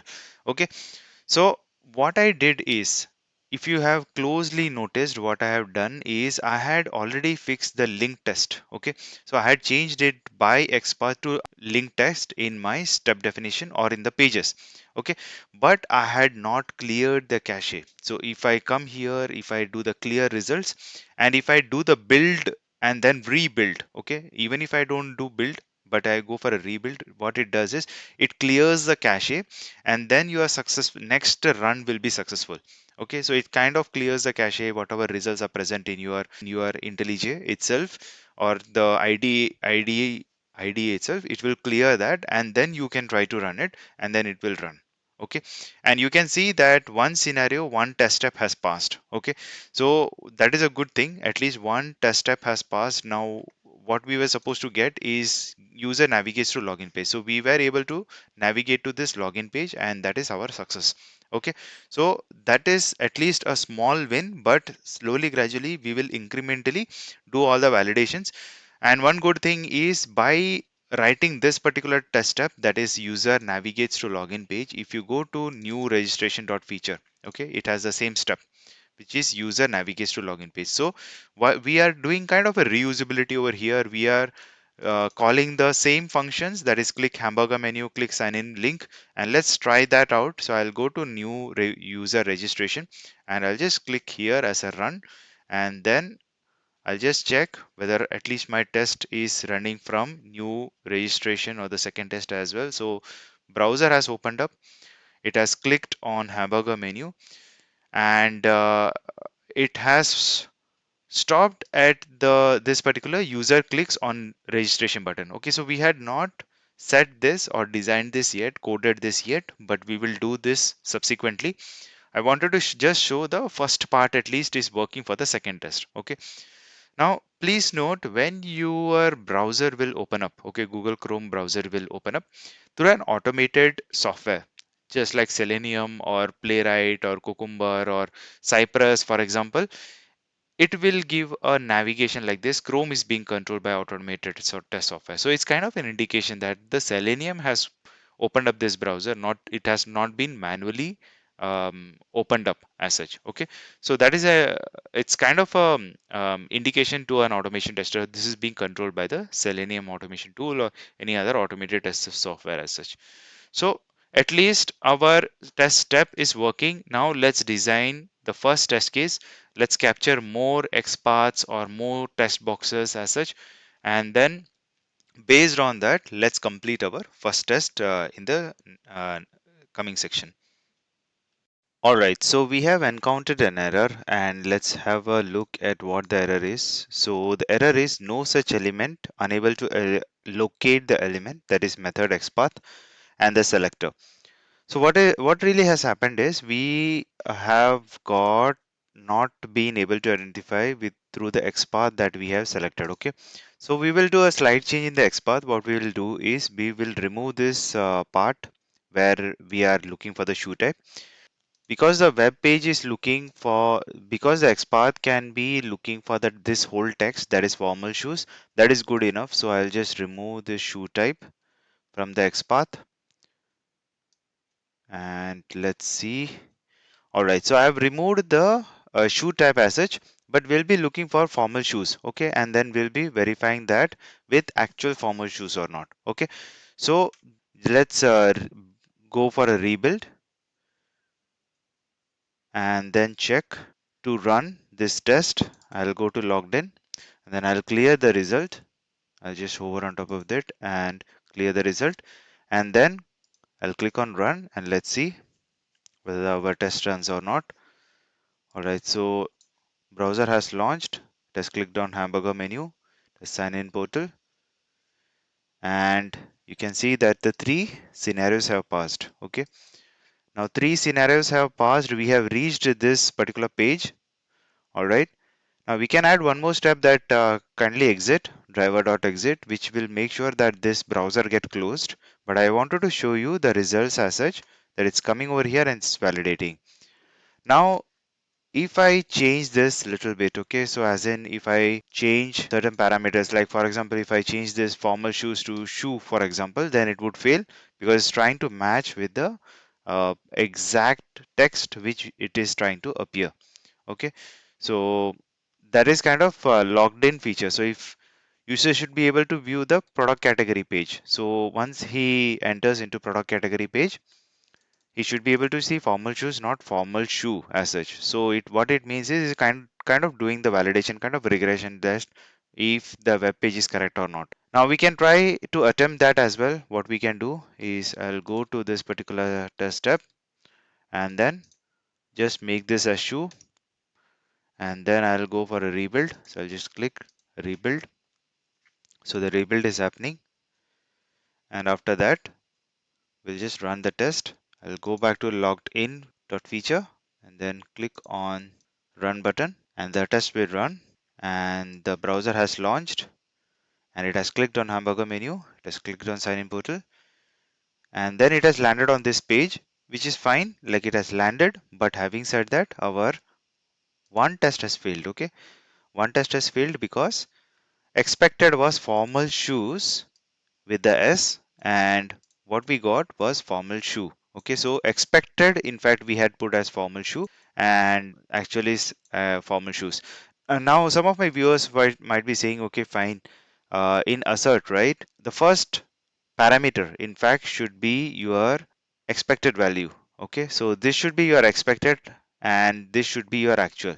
So I can kind of interchange as well so that it's much more clearer. So I'll just interchange this one and put it over here so that the expected is formal shoes. Now I'll just revert it back so my test passes, and that's what we are expecting as well. And I'll just move these arguments as a second argument rather than first argument, because the first argument is supposed to be expected. And same I will do with the sneakers as well. The tests are correct. All right. Now we are good. We have achieved what we really wanted. Our first test has passed. Okay. All three test steps have passed. And what we will do right after this is we will try to design the second test case so that we understand, okay, how to do a reusability as well. And some of the steps, like the first step, that is given user navigates to the login page, all that is already done. So we can kind of reuse it in our second test as such. All right, so let's do that. So for the second test, what we have to do is we have to come to new register, user registration, and you can see the given statement is already having a step definition. What is not in the step definition is user clicks on new registration button. Okay, so this is pretty easy. What we will do is we will go to login page, and over here you can see that we have already done some steps related to user successfully enters the login page. Okay, so for registration page, right? Now if I open up this and if I go back to my home page and I click on sign in portal, now this already has been captured. Where did we capture this one? If we go to login page, for example, we have captured the login button XPath. Okay, so we have not captured the registration or new register here yet. So let's do that in the same web page of the login page. So we can kind of reuse this. So I'll enter the element over here, which is public static string. Alright, so over here we will try to get the XPath of this one. So I'll just right click, do an inspect element, and I'll just hover on top of this. And over here there is an ID which is new registration. Okay, so what do we have to do is we have to go to elements. Okay, and over here we have to check for the element whether it's a unique property or not. Okay, so what I'll do is I'll do a control F, and over here I'll just type here as new registration, and let me have a look whether it's a unique. Okay, through the page. So yes, it is unique, so that is a good news. Alright, so I think I forgot to make this as capital R, so I'll just make this, and it's a unique thing. Alright, so that is what I will do. I'll probably select here not an XPath but probably I'll use it ID over. So you can see that I can use combination of XPath as well as ID, whatever suits the best.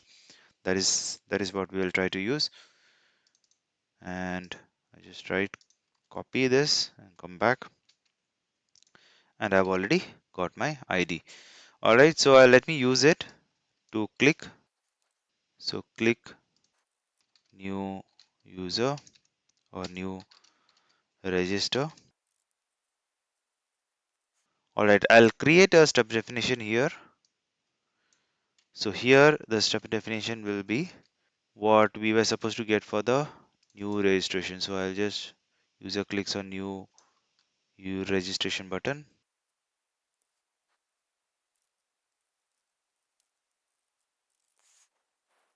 All right, so we have entered this one. Okay, and we have reused couple of reuse the login page as well as login page step definition. Okay, so I'll go back to new registration dot feature, and I'll just go here, and then I'll just click on run button as such. So my second test will run. Browser is opened.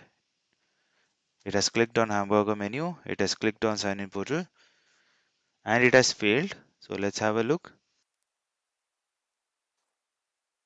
So the statement has not matched exactly as per what is required. So what I will do is I'll just copy it and go back to step definition. And as you notice, what I had done is I have slightly modified the step definition. That is, it was not exactly matching with the when statement as such. So I'll just paste it over here so that it matches exactly.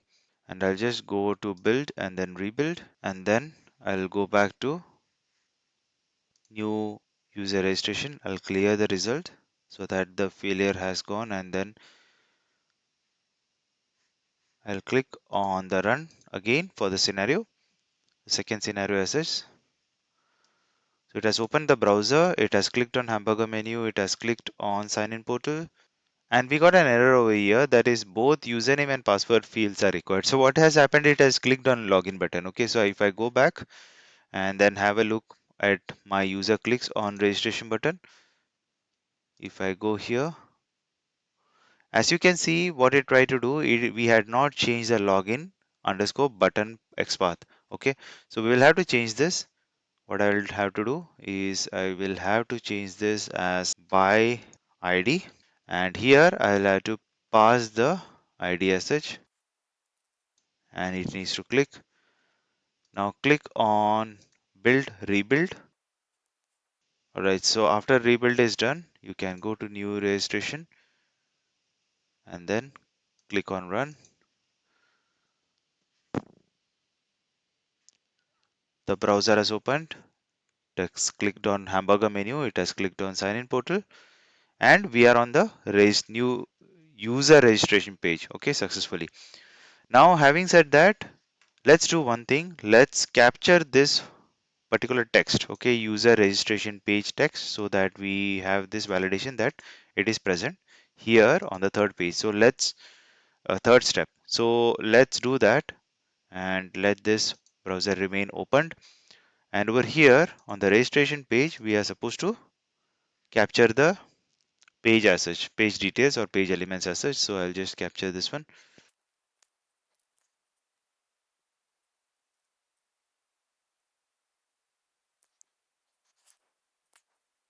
So I'll do extend browser driver so that I'll be able to get driver details from utility folder. And over here, I'll just capture this particular element. So I'll do an inspection. So I'll just right click. So this one is an edge. I'll just right click, copy, copy XPath. And you can see that we can capture the XPath as well, which is a center H1, which is kind of a unique property. As you can see, if I go back here and open up this one, elements as such, and do Control F, and this will probably remain the same. So I'll just modify this one, user registration XPath,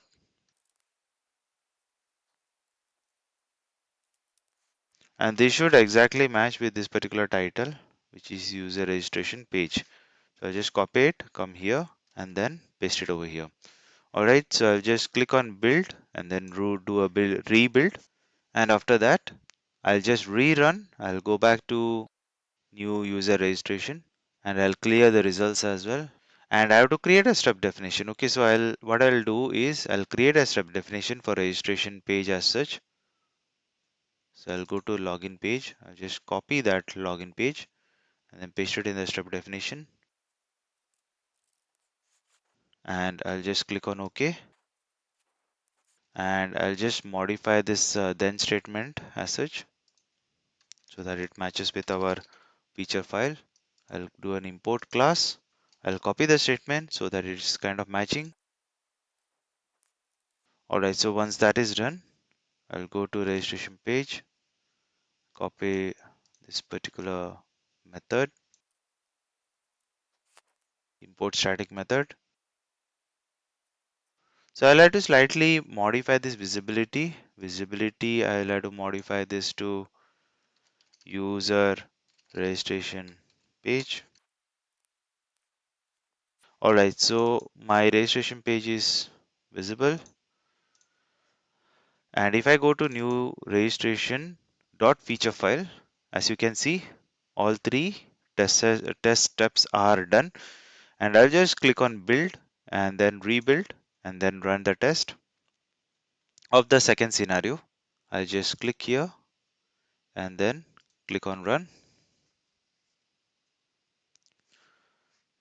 So browser has opened up, it has clicked on hamburger menu, it has clicked on sign in portal, and we are on this user registration page. Okay, so I'll just close this and you can see one scenario and three tests have passed. Okay, so our second test is also ready, which is good. Now you might have noticed one thing. We have created and designed and in fact run the first test case. We have created, designed and run the second test case. Now we have not done it for the general user view. Okay, so third test is not ready yet. But having said that, we can design that at least a couple of tests are run sequentially in the runner file. So here is where our runner file will come into picture. Okay. Alright, now in this particular section, let's try to complete our first test. Okay, we had actually commented a couple of statements over here, which is when and then statement. So let's remove this comments so that we design this particular section about when and then as well. Okay, now given statement has been already designed. We have created the step definition for that. Now when statement is user successfully enters the login details. Okay, so let's do one thing inside the step definition. Let's add the login page as well. Okay, so what I will do is I'll just right click here as a home page and then paste it in the home page as a login page. Okay, so what we are doing here is segregation of step definition with the different pages altogether. Okay, now if I come here in the login page, now let me copy this into user successfully enters the login details and come here in the login page and then replace this given statement. Okay, and let me replace this with a when statement. Okay, so you can understand what I am implicating. So if I have converted this step definition and created a step definition specifically for when statement, right? And then you have to change the method name as well. So void user successfully. So I'll just change this to successfully enters the login details. So login underscore details. Okay, so I've changed this and you can see that there is one particular used by scenario. Okay, so if I go back in logged in, you can see that my step definition of user successfully enters a login details is captured. Okay, so my step definition is ready. Now what I have to do is I have to go into login page and I have to create this page specifically for login page. Okay, now I'll just go to home page. Okay, I'll copy this particular statement or the code.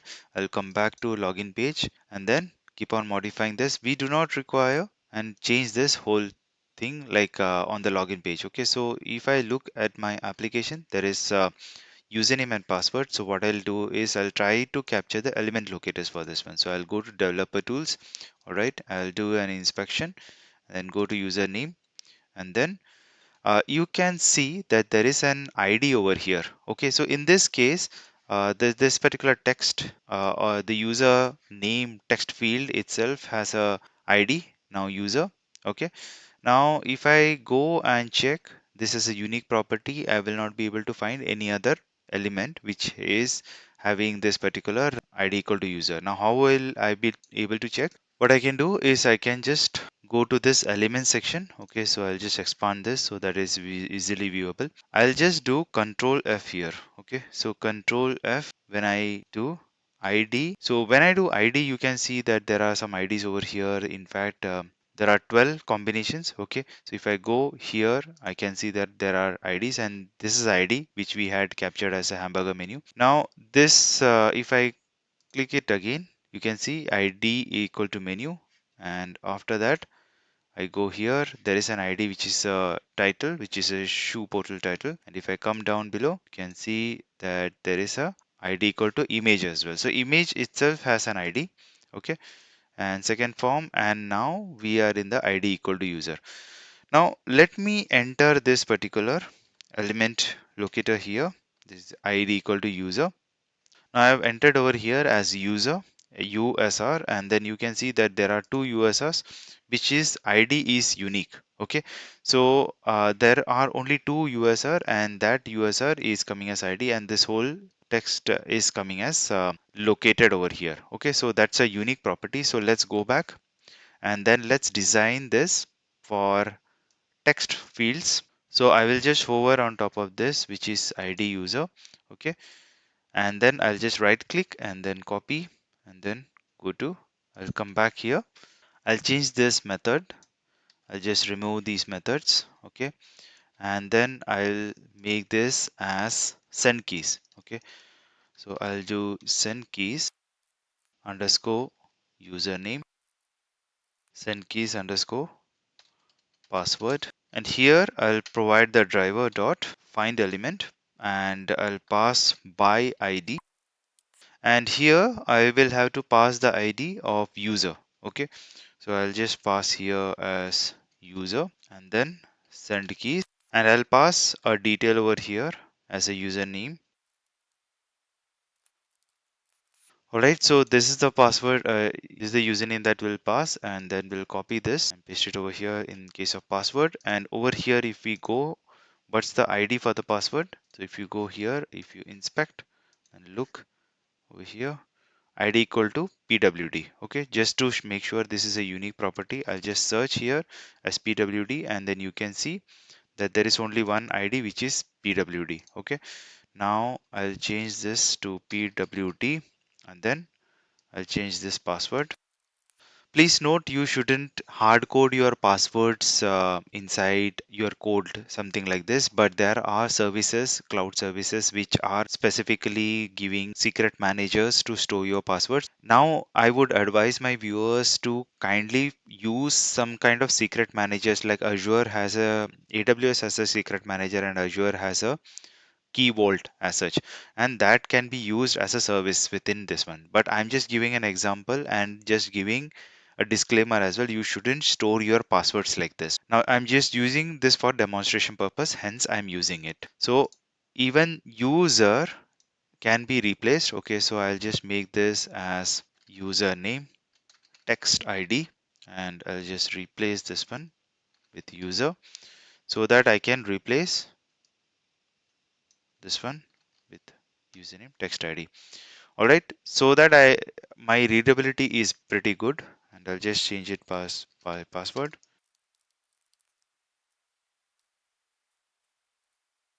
All right, so we have entered the username and password. Okay, and you might have noticed that this is a second page that we have coded already, and the step definition also has been entered over here. Now step definition, even though method has been created, we will have to make sure that at least we are entering the username and password. Okay, now apart from that login page, you might have noticed that there is button here as well, which is login button. We have to click on it, so let me do that. All right, so I have entered the details about the login button as well on the login page.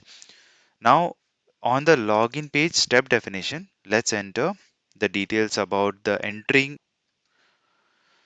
Alright, so we are doing the send keys underscore username, send keys underscore password and click underscore, but we will have to import static pages. Okay, so I'll just do an import and then import static as well as import static commands. Okay, so what will happen is we have imported the login details. Now this will perform the operations on the login page.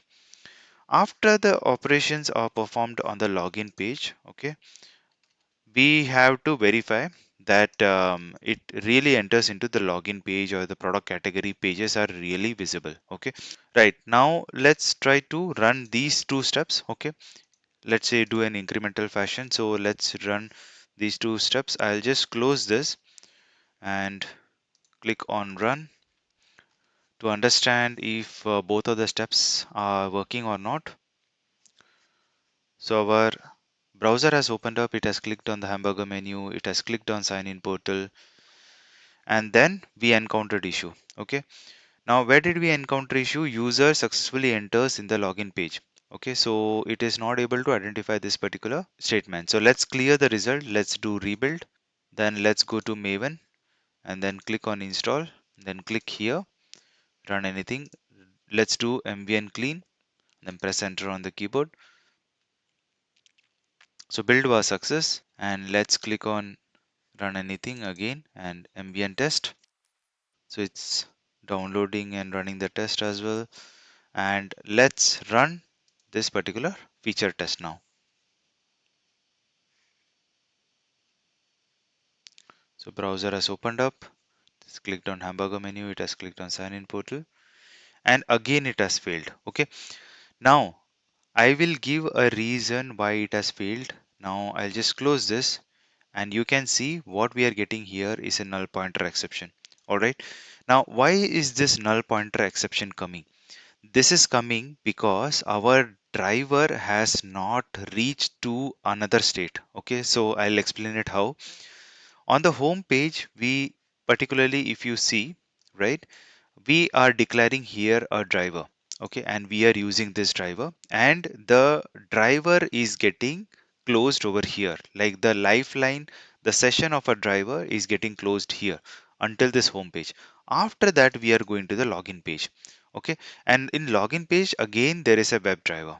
Okay, now this particular WebDriver is different from that WebDriver, so that there is no connection or a session between the drivers as well. So that's the reason we will have to come up with another class which is storing the WebDriver across this whole different pages altogether. So for this what I will do is I'll go to utilities, I'll right click and I'll create a class called browser driver, and this browser driver should store the driver related test altogether. So what I will do is I'll go to home page, I'll copy this WebDriver and move it over here. So this will be a WebDriver and I'll remove the WebDriver from here. And what I will do is I'll extend this from browser driver utility. Okay. So once I do that, what it's doing is it's coming from this particular WebDriver. That is the declaration of the driver itself is coming from this driver, and you can see that there are 4 usages. Okay. Now I'll come here and then I'll remove this WebDriver as well and I'll do extends from the browser driver. Alright, now I will do a build and then rebuild and then come to logged in feature and I'll clear the result and then I'll run this test. So browser has opened, just clicked on hamburger menu, just clicked on sign in page, and then you can see that it has landed on the logged in page. Okay, logged in page as in you are able to see that the user has logged in and he is able to see formal shoes, sport shoes and sneakers. All right, now the test has failed and the test is failed at the third step because we have not designed it yet. That's the reason it has failed, but we will design it and we will put assert values over here. Okay, so Selenium has assert values. Assert has different variations, as in you can compare the actual result as well as an expected result, so that you understand whether your test is really successful or not. So let's design the third step now. So if I hover on top of this, you can create a step definition, and please note that you will be able to get something like this. Okay, now it is IntelliJ has got an intelligence that your step definition folder is there, and you are already mapping your features along with the step definitions. Okay, and it has kind of indicated, do you want to create a new file? Okay, and do you want to create it under some particular features? Now you can add it under the same function if it is required. So it kind of gave an indication that if you really want it under home page or login page, based on that it will create the method. But if you want to create a new step definition, you, of a step definition Java file, then you will have to create it under his. Or else if it is under home or home page or login page that you want, you can get it added over there. But what I will do is I'll create one more page. Okay, so I'll just create one more page as well, which is logged in page. And in my step definition as well, I'll create one logged in page. Okay. All right. So once that is done, you can see that we have a step definition over here. We have pages over here.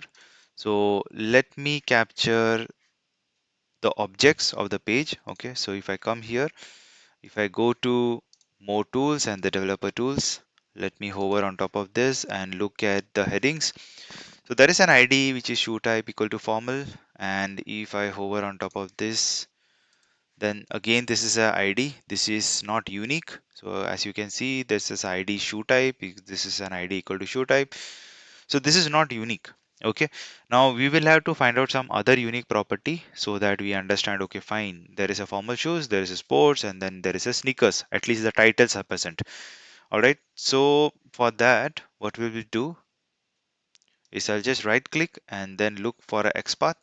Okay, and come back to IntelliJ, and I'll try to look at the XPath in the login page. I'll just paste it over just to have a view.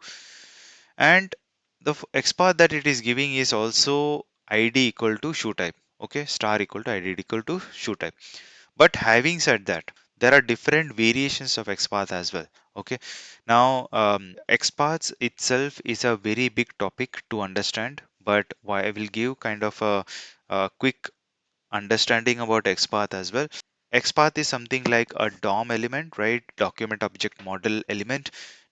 Depends on how do you want to really capture. Now what I can see over here is once you press star, okay, forward slash star, then you will be able to get the whole page as such. Okay, and once you narrow down to ID and then equal to text equal to formal shoes. Okay, now forward slash equal to test. Okay, so I'll press star and then square bracket text equal to formal shoes. So what it will do, it will look for this particular section. Okay, and we will try to do get text on this, and then once we get the get text, we will put an assert value. All right, so based on that, we will try to do the comparison. Let me create the methods first. So I'm adding the extents and browser driver so that we can use a browser driver as such. And then let me do asserts.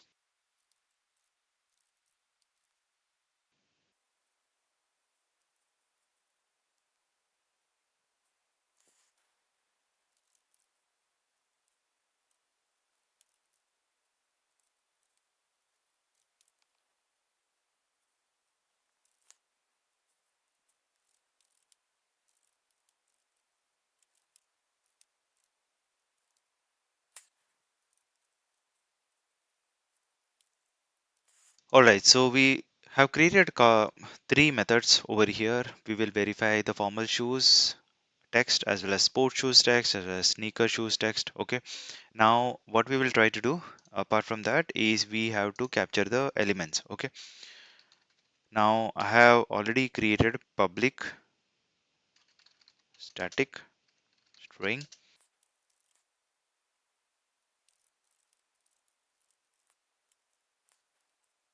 All right, now you might have noticed this particular error wherein the double quotes is coming because we are providing double quotes. That's the reason it is not accepting. So how we can handle this is doing a backward slash as well as backward slash over here, and which solves the problem.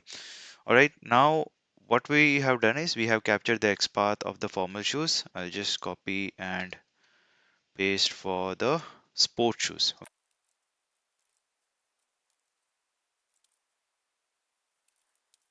All right, so we have captured the element locators for formal shoes, sport shoes, and sneakers. Now we'll store it in the variables.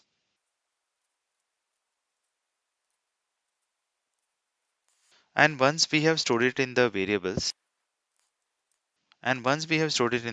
what we'll be doing is we will get the text out of it. Okay.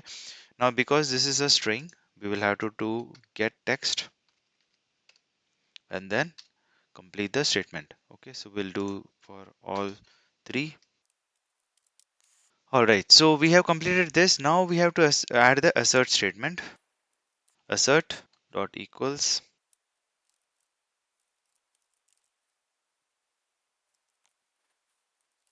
and we will have to import the static method, which is JUnit. So I'll do that. And similar to asserts, we will add for the formal sport shoes as well as sneakers. So I will just add this one and do a comparison as well, whether it matches.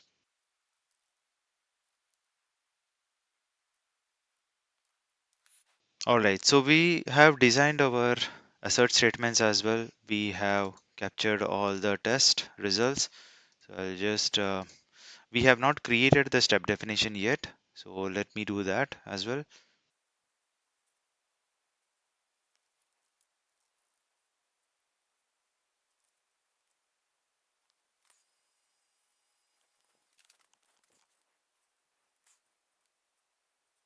From login page, I'll just quickly copy this and come to logged in page, and then I'll add the method as well.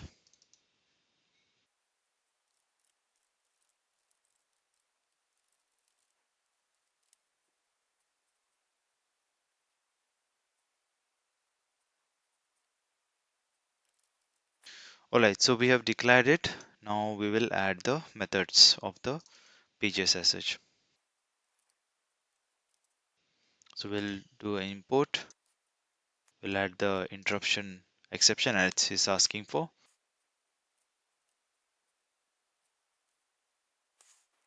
Alright, our third test step is also configured. Alright, now I'll just change this one to then statement. And I'll come here.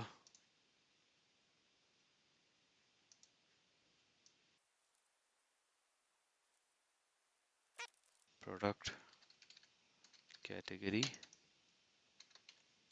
page, then save it, come back to logged in feature, and then you can see all three test steps have been configured. Okay, now I'll just do a build and then rebuild. After that, I'll run the test. So browser has opened. It has clicked on the hamburger menu. It has clicked on sign in portal. It has entered all the details. All right. So in previous section, we were just looking at we had created a couple of tests already, which is logged in dot feature as well as new user registration dot feature.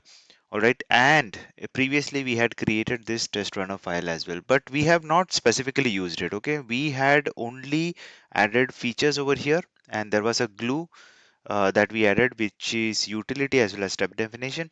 Okay, but extensively we did not use a test runner file. Now is the time, because we have a couple of test cases which are up and running, which we have created, designed. That's the reason we are trying to run it sequentially.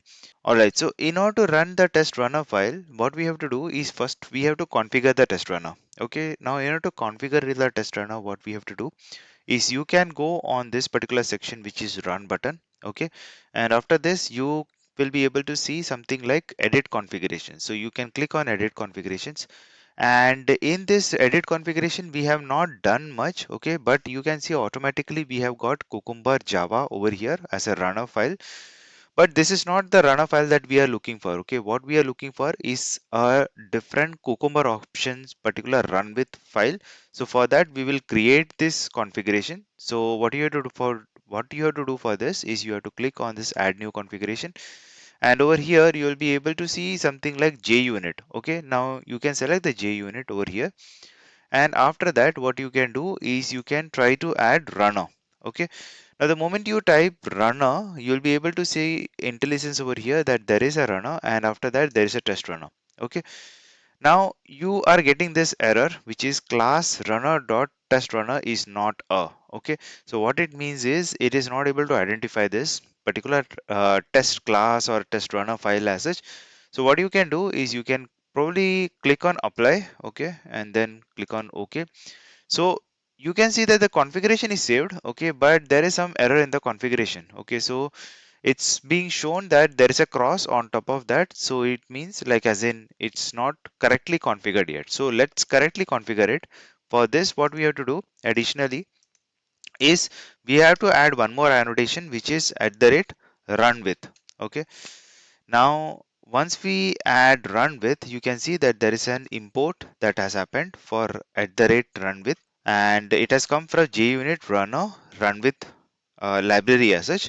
And over here you will have to pass cucumber dot class. Okay, now the moment you add the cucumber dot class, you can see that even cucumber JUnit cucumber has been imported as a library. Okay, so these all three libraries are very important before you run the runner file.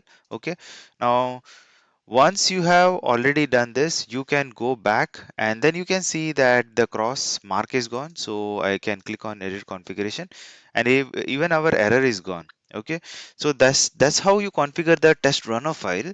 And once you can probably rename this, and you can just put it as test runner just for identification purpose. It will really not impact the code as such, but just for your identification. Okay, now click on apply and click on OK, and after that you can click on test runner file. Now the moment you run this, what will really happen is all the tests will run. Okay, now the first test has failed. Okay, you can see the general view has failed. Now the logged in user is happening, it has passed, and then it started the new registration view, and then it has passed that as well. Okay, now you get an indication over here down below that one test has failed and two have passed. Okay, now what it means is it has taken around 16 seconds of time for the three tests, and correctly as expected it has failed the third test because we have not designed it yet. That is a general view dot feature, and if we click on it, it will give an indication, okay, you have not written the steps, or step are not defined or undefined. Okay, which is kind of expected failure as such. And if you click on validate user, you will be able to see all three test steps have passed, and validate new user, all three test steps have passed. Okay, so the runner file has this time made sure that our tests have run sequentially. So you can imagine there are 25-30 tests which are present in our test suite. So we cannot every time run this individually. It is better to have a test runner file which runs all your tests together. All right. So our test runner file has been configured now. Let's try to complete our third test. All right, so now that we have completed our first test, which is logged in.feature, and the second test, which is new user registration.feature, now we will configure and design our third test, which is general user view.feature.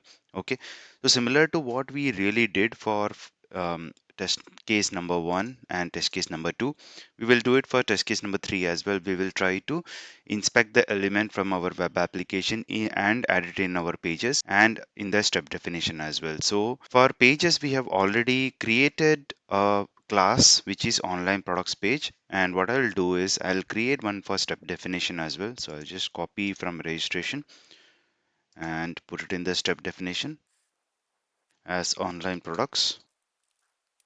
And what I will do is I'll start configuring this.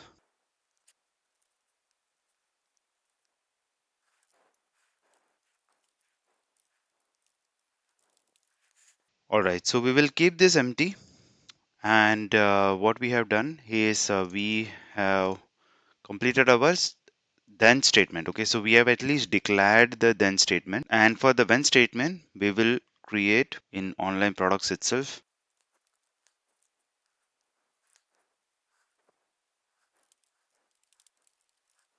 All right, so we have declared even the when statement for our third test, which is good.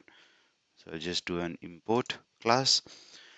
All right, so if I go to general view, our second step is also defined.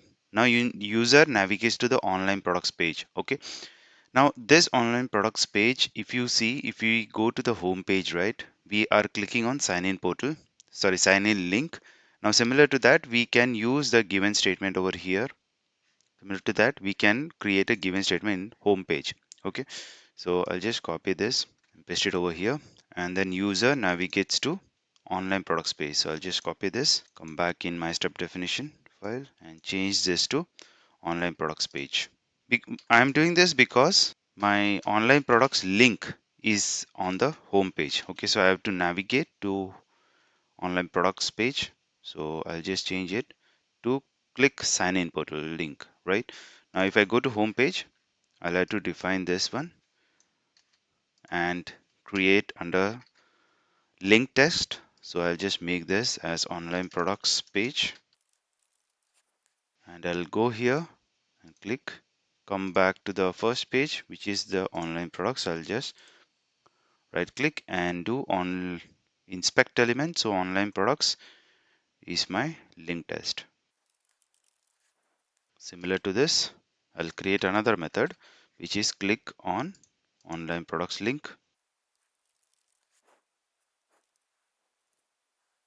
All right, so that is done. I'll come here to home page and change this to click underscore online products page, products underscore link. All right, so we have declared and used our given statement. Now what is pending is couple of statements for when and then.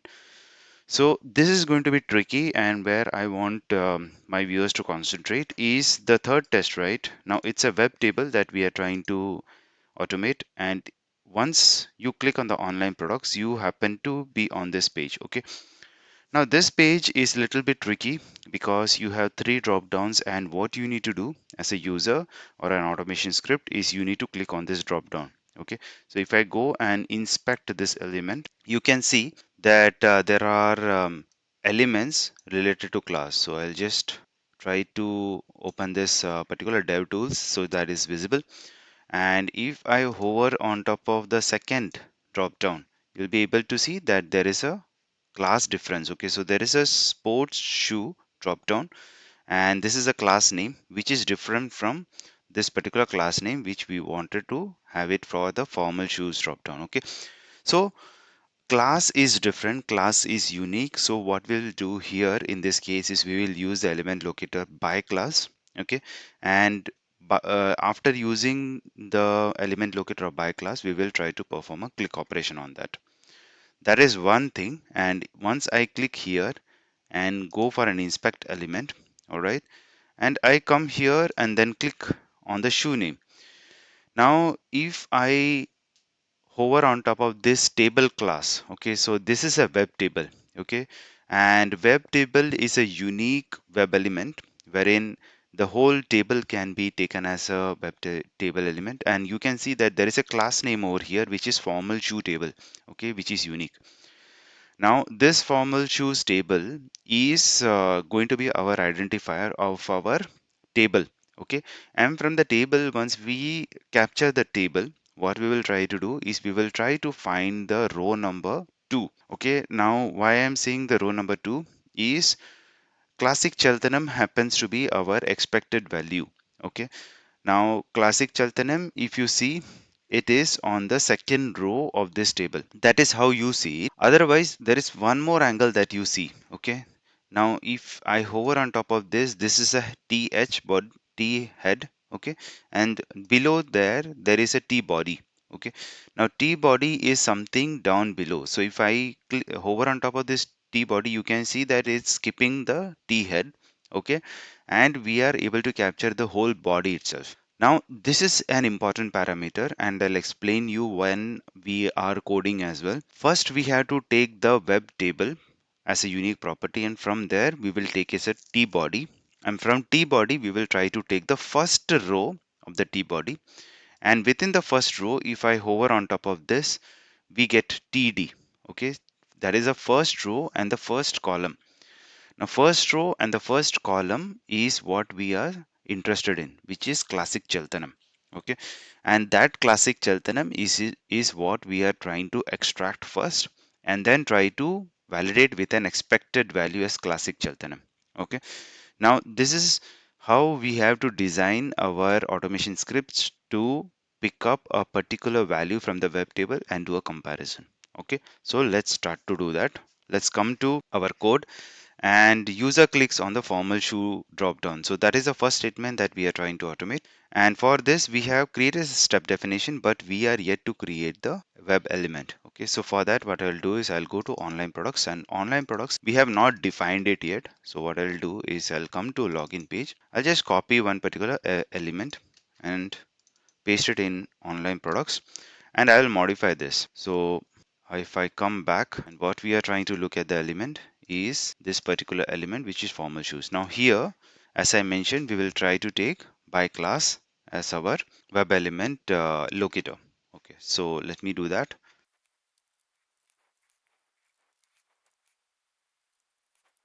and I'll create a method over here.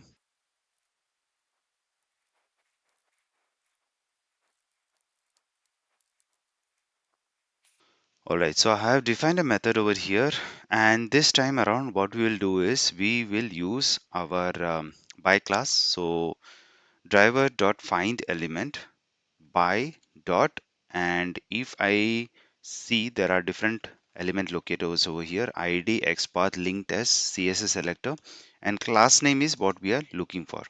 All right, and I will pass the parameter of formal shoes drop down class, and then we are going to perform a click operation on this.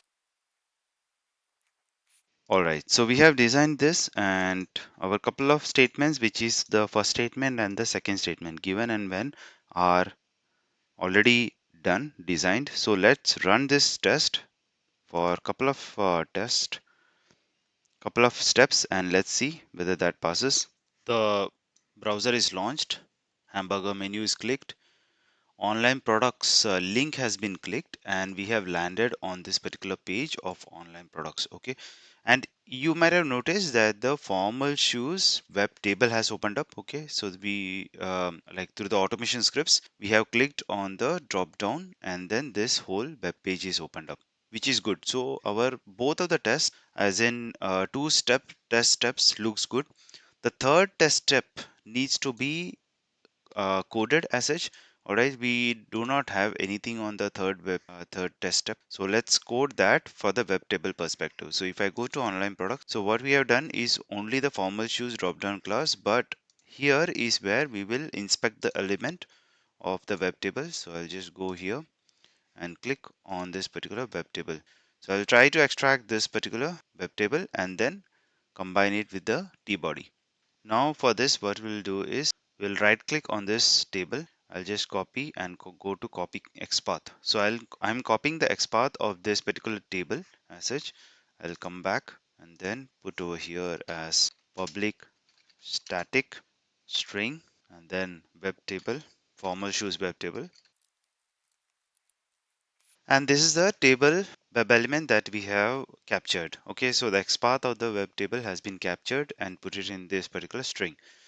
Now, apart from that, what we can do is we can go and capture this particular T row. So I'll just go and copy this particular XPath, store it in another variable, public static string formal shoes web table underscore tr equal to, in double quotes, we'll pass this. Okay.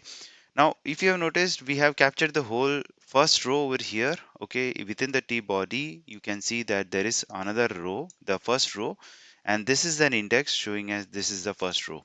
Okay, now what our expected results say that this is the first row and the first column. Okay, so every time we have to validate that the first row and the first column is what we want to validate from a perspective of what's the actual value which is coming from it. Okay, now this test is only capturing the static value of the first row and the first column, but generally what happens is you tend to get the expected values, or your web table might testing validation might be a dynamic factor. So if it's a dynamic factor, make sure you do not define the index. Okay, because it will capture the whole index as such, the whole values as such. Okay, all the rows can be captured at one particular shot. So this is because we have the first row and the first column as column. That's the reason I am putting it into this particular category, which is tr and td as such. All right, now what I'll do is I'll get the get text of this. So I'll just perform here as public static void get text formal shoes first value, and then driver dot find element by XPath. So we'll provide the XPath expression here, the formal shoes, web table R, and then get text. Okay. Now here we have provided the get text. I'll come back to step definition. So I'll just come here and then I'll just provide here as get text first value. And after that, we are supposed to do assert equals. Okay. So I'll put assert equals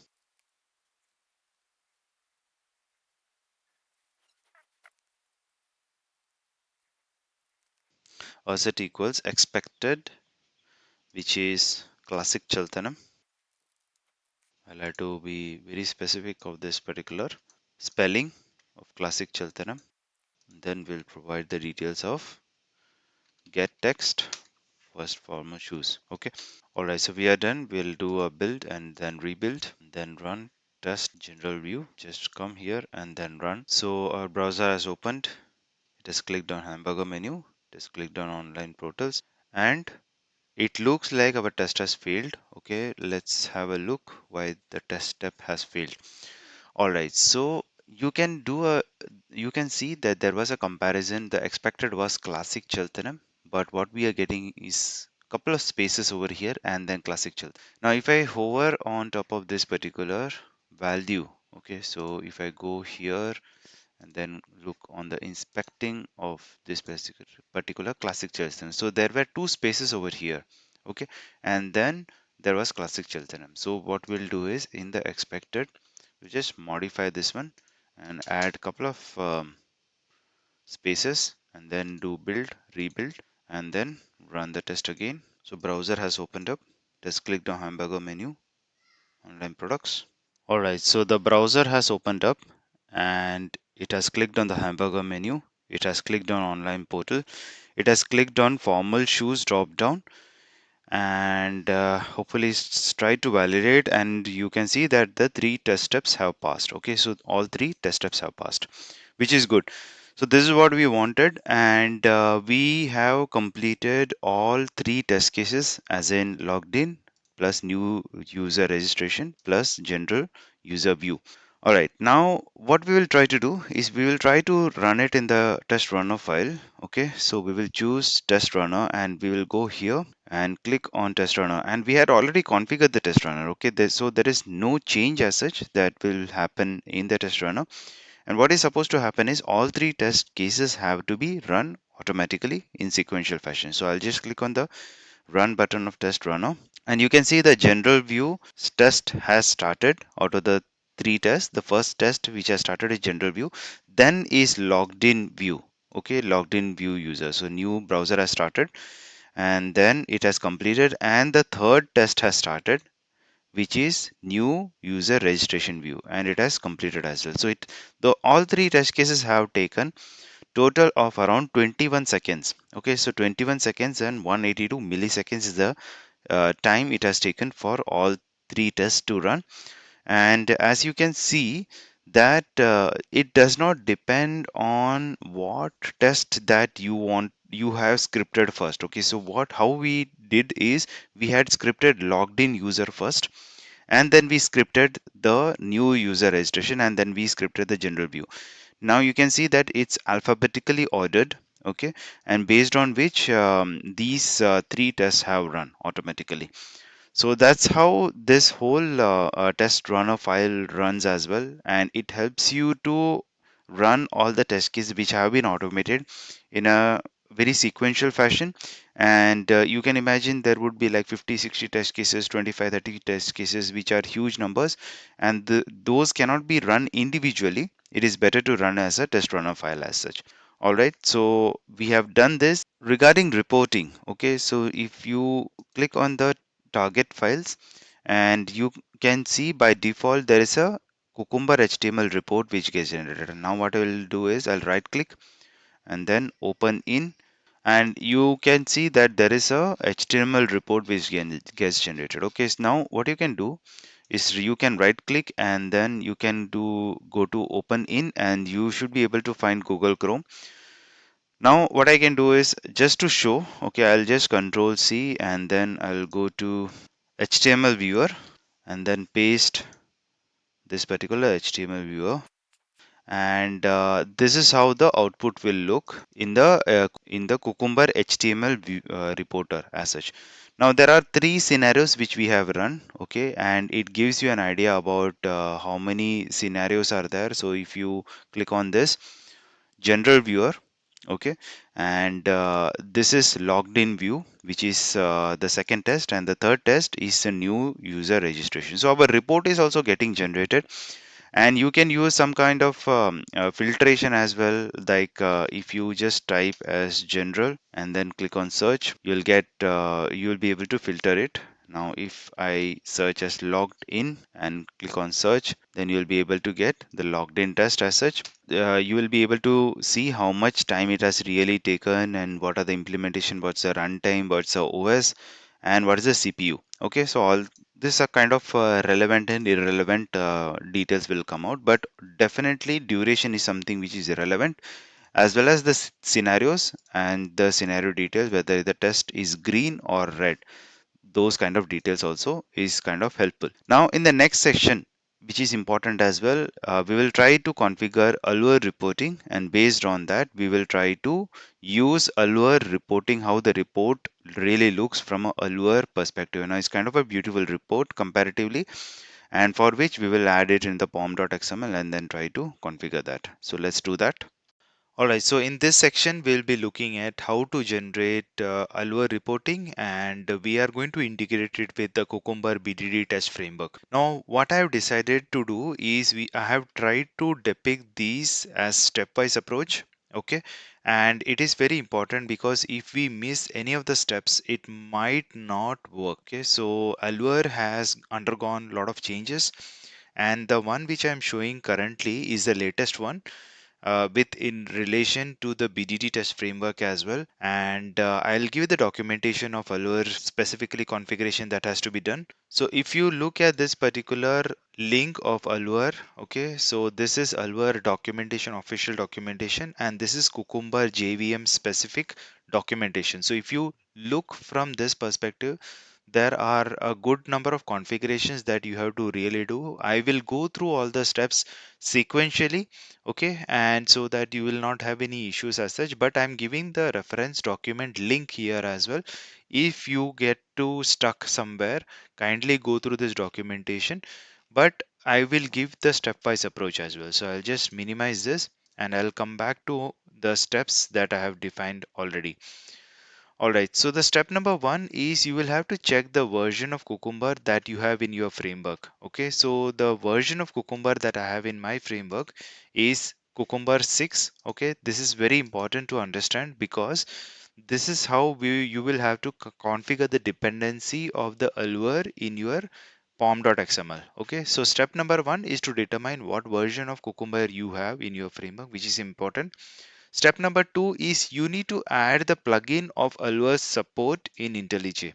Okay, this also I will show how we have to do this. Step number three is very important. Make changes to your pom.xml. So you will have a Maven pom.xml in your project as such, and you will have to make changes in that pom.xml. The first thing in that is you will have to add a dependency of Allure Cucumber 6-JVM. Okay, now this is important because I am specifically using Cucumber 6 in my framework. That's the reason I am telling that you will have to configure the dependency of Allure-Cucumber 6-JVM. Now, if you have Cucumber 7, which is the latest one currently in the market, go for Allure Cucumber 7-JVM under dependency stack. So in pom.xml, there should be dependency stack. You should add this particular dependency uh, related to Cucumber 6 JVM.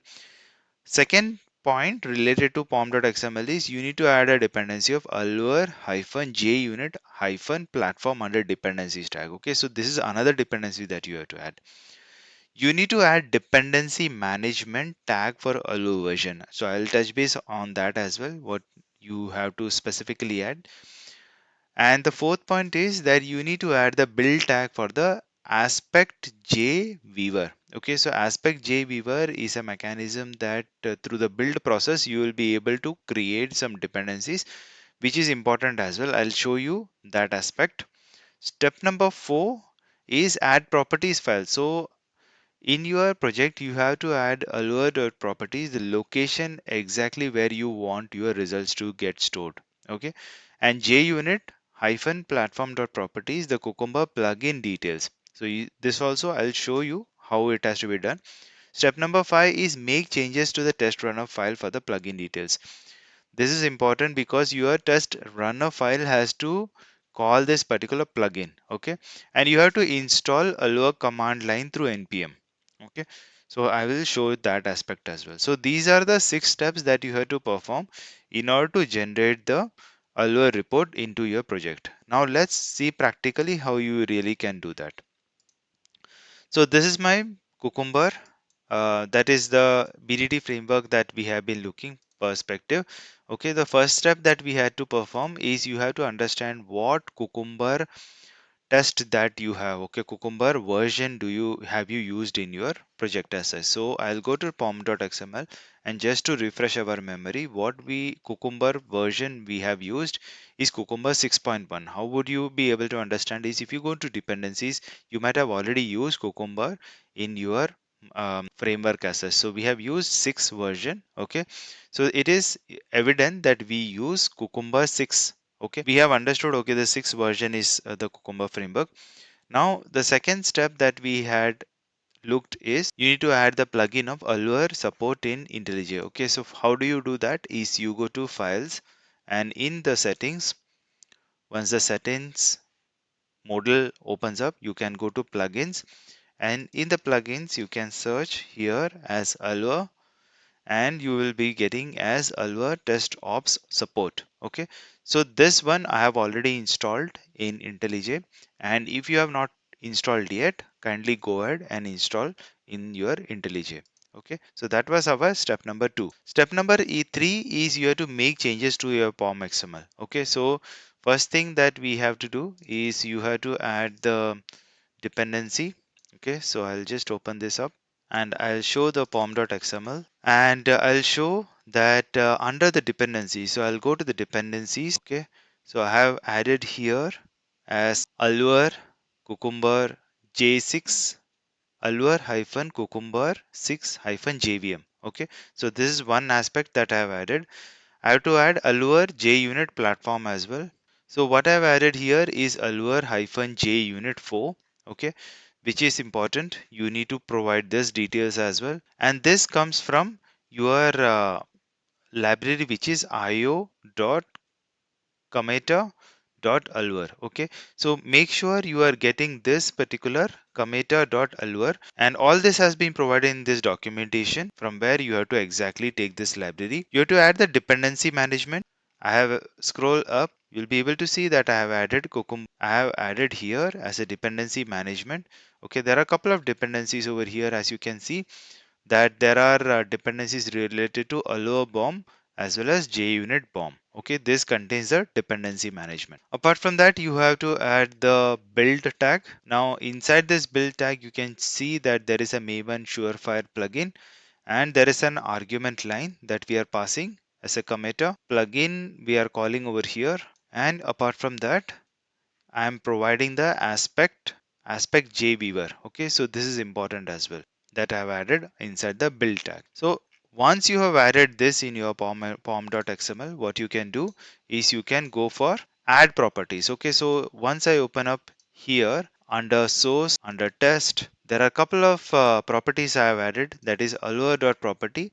Now the allure.property, I have provided the details of allure.results.directory. So what it will do is it will create Allure results as such, and JUnit platform.properties. Okay, here I have provided the details of the Cucumber.plugin details.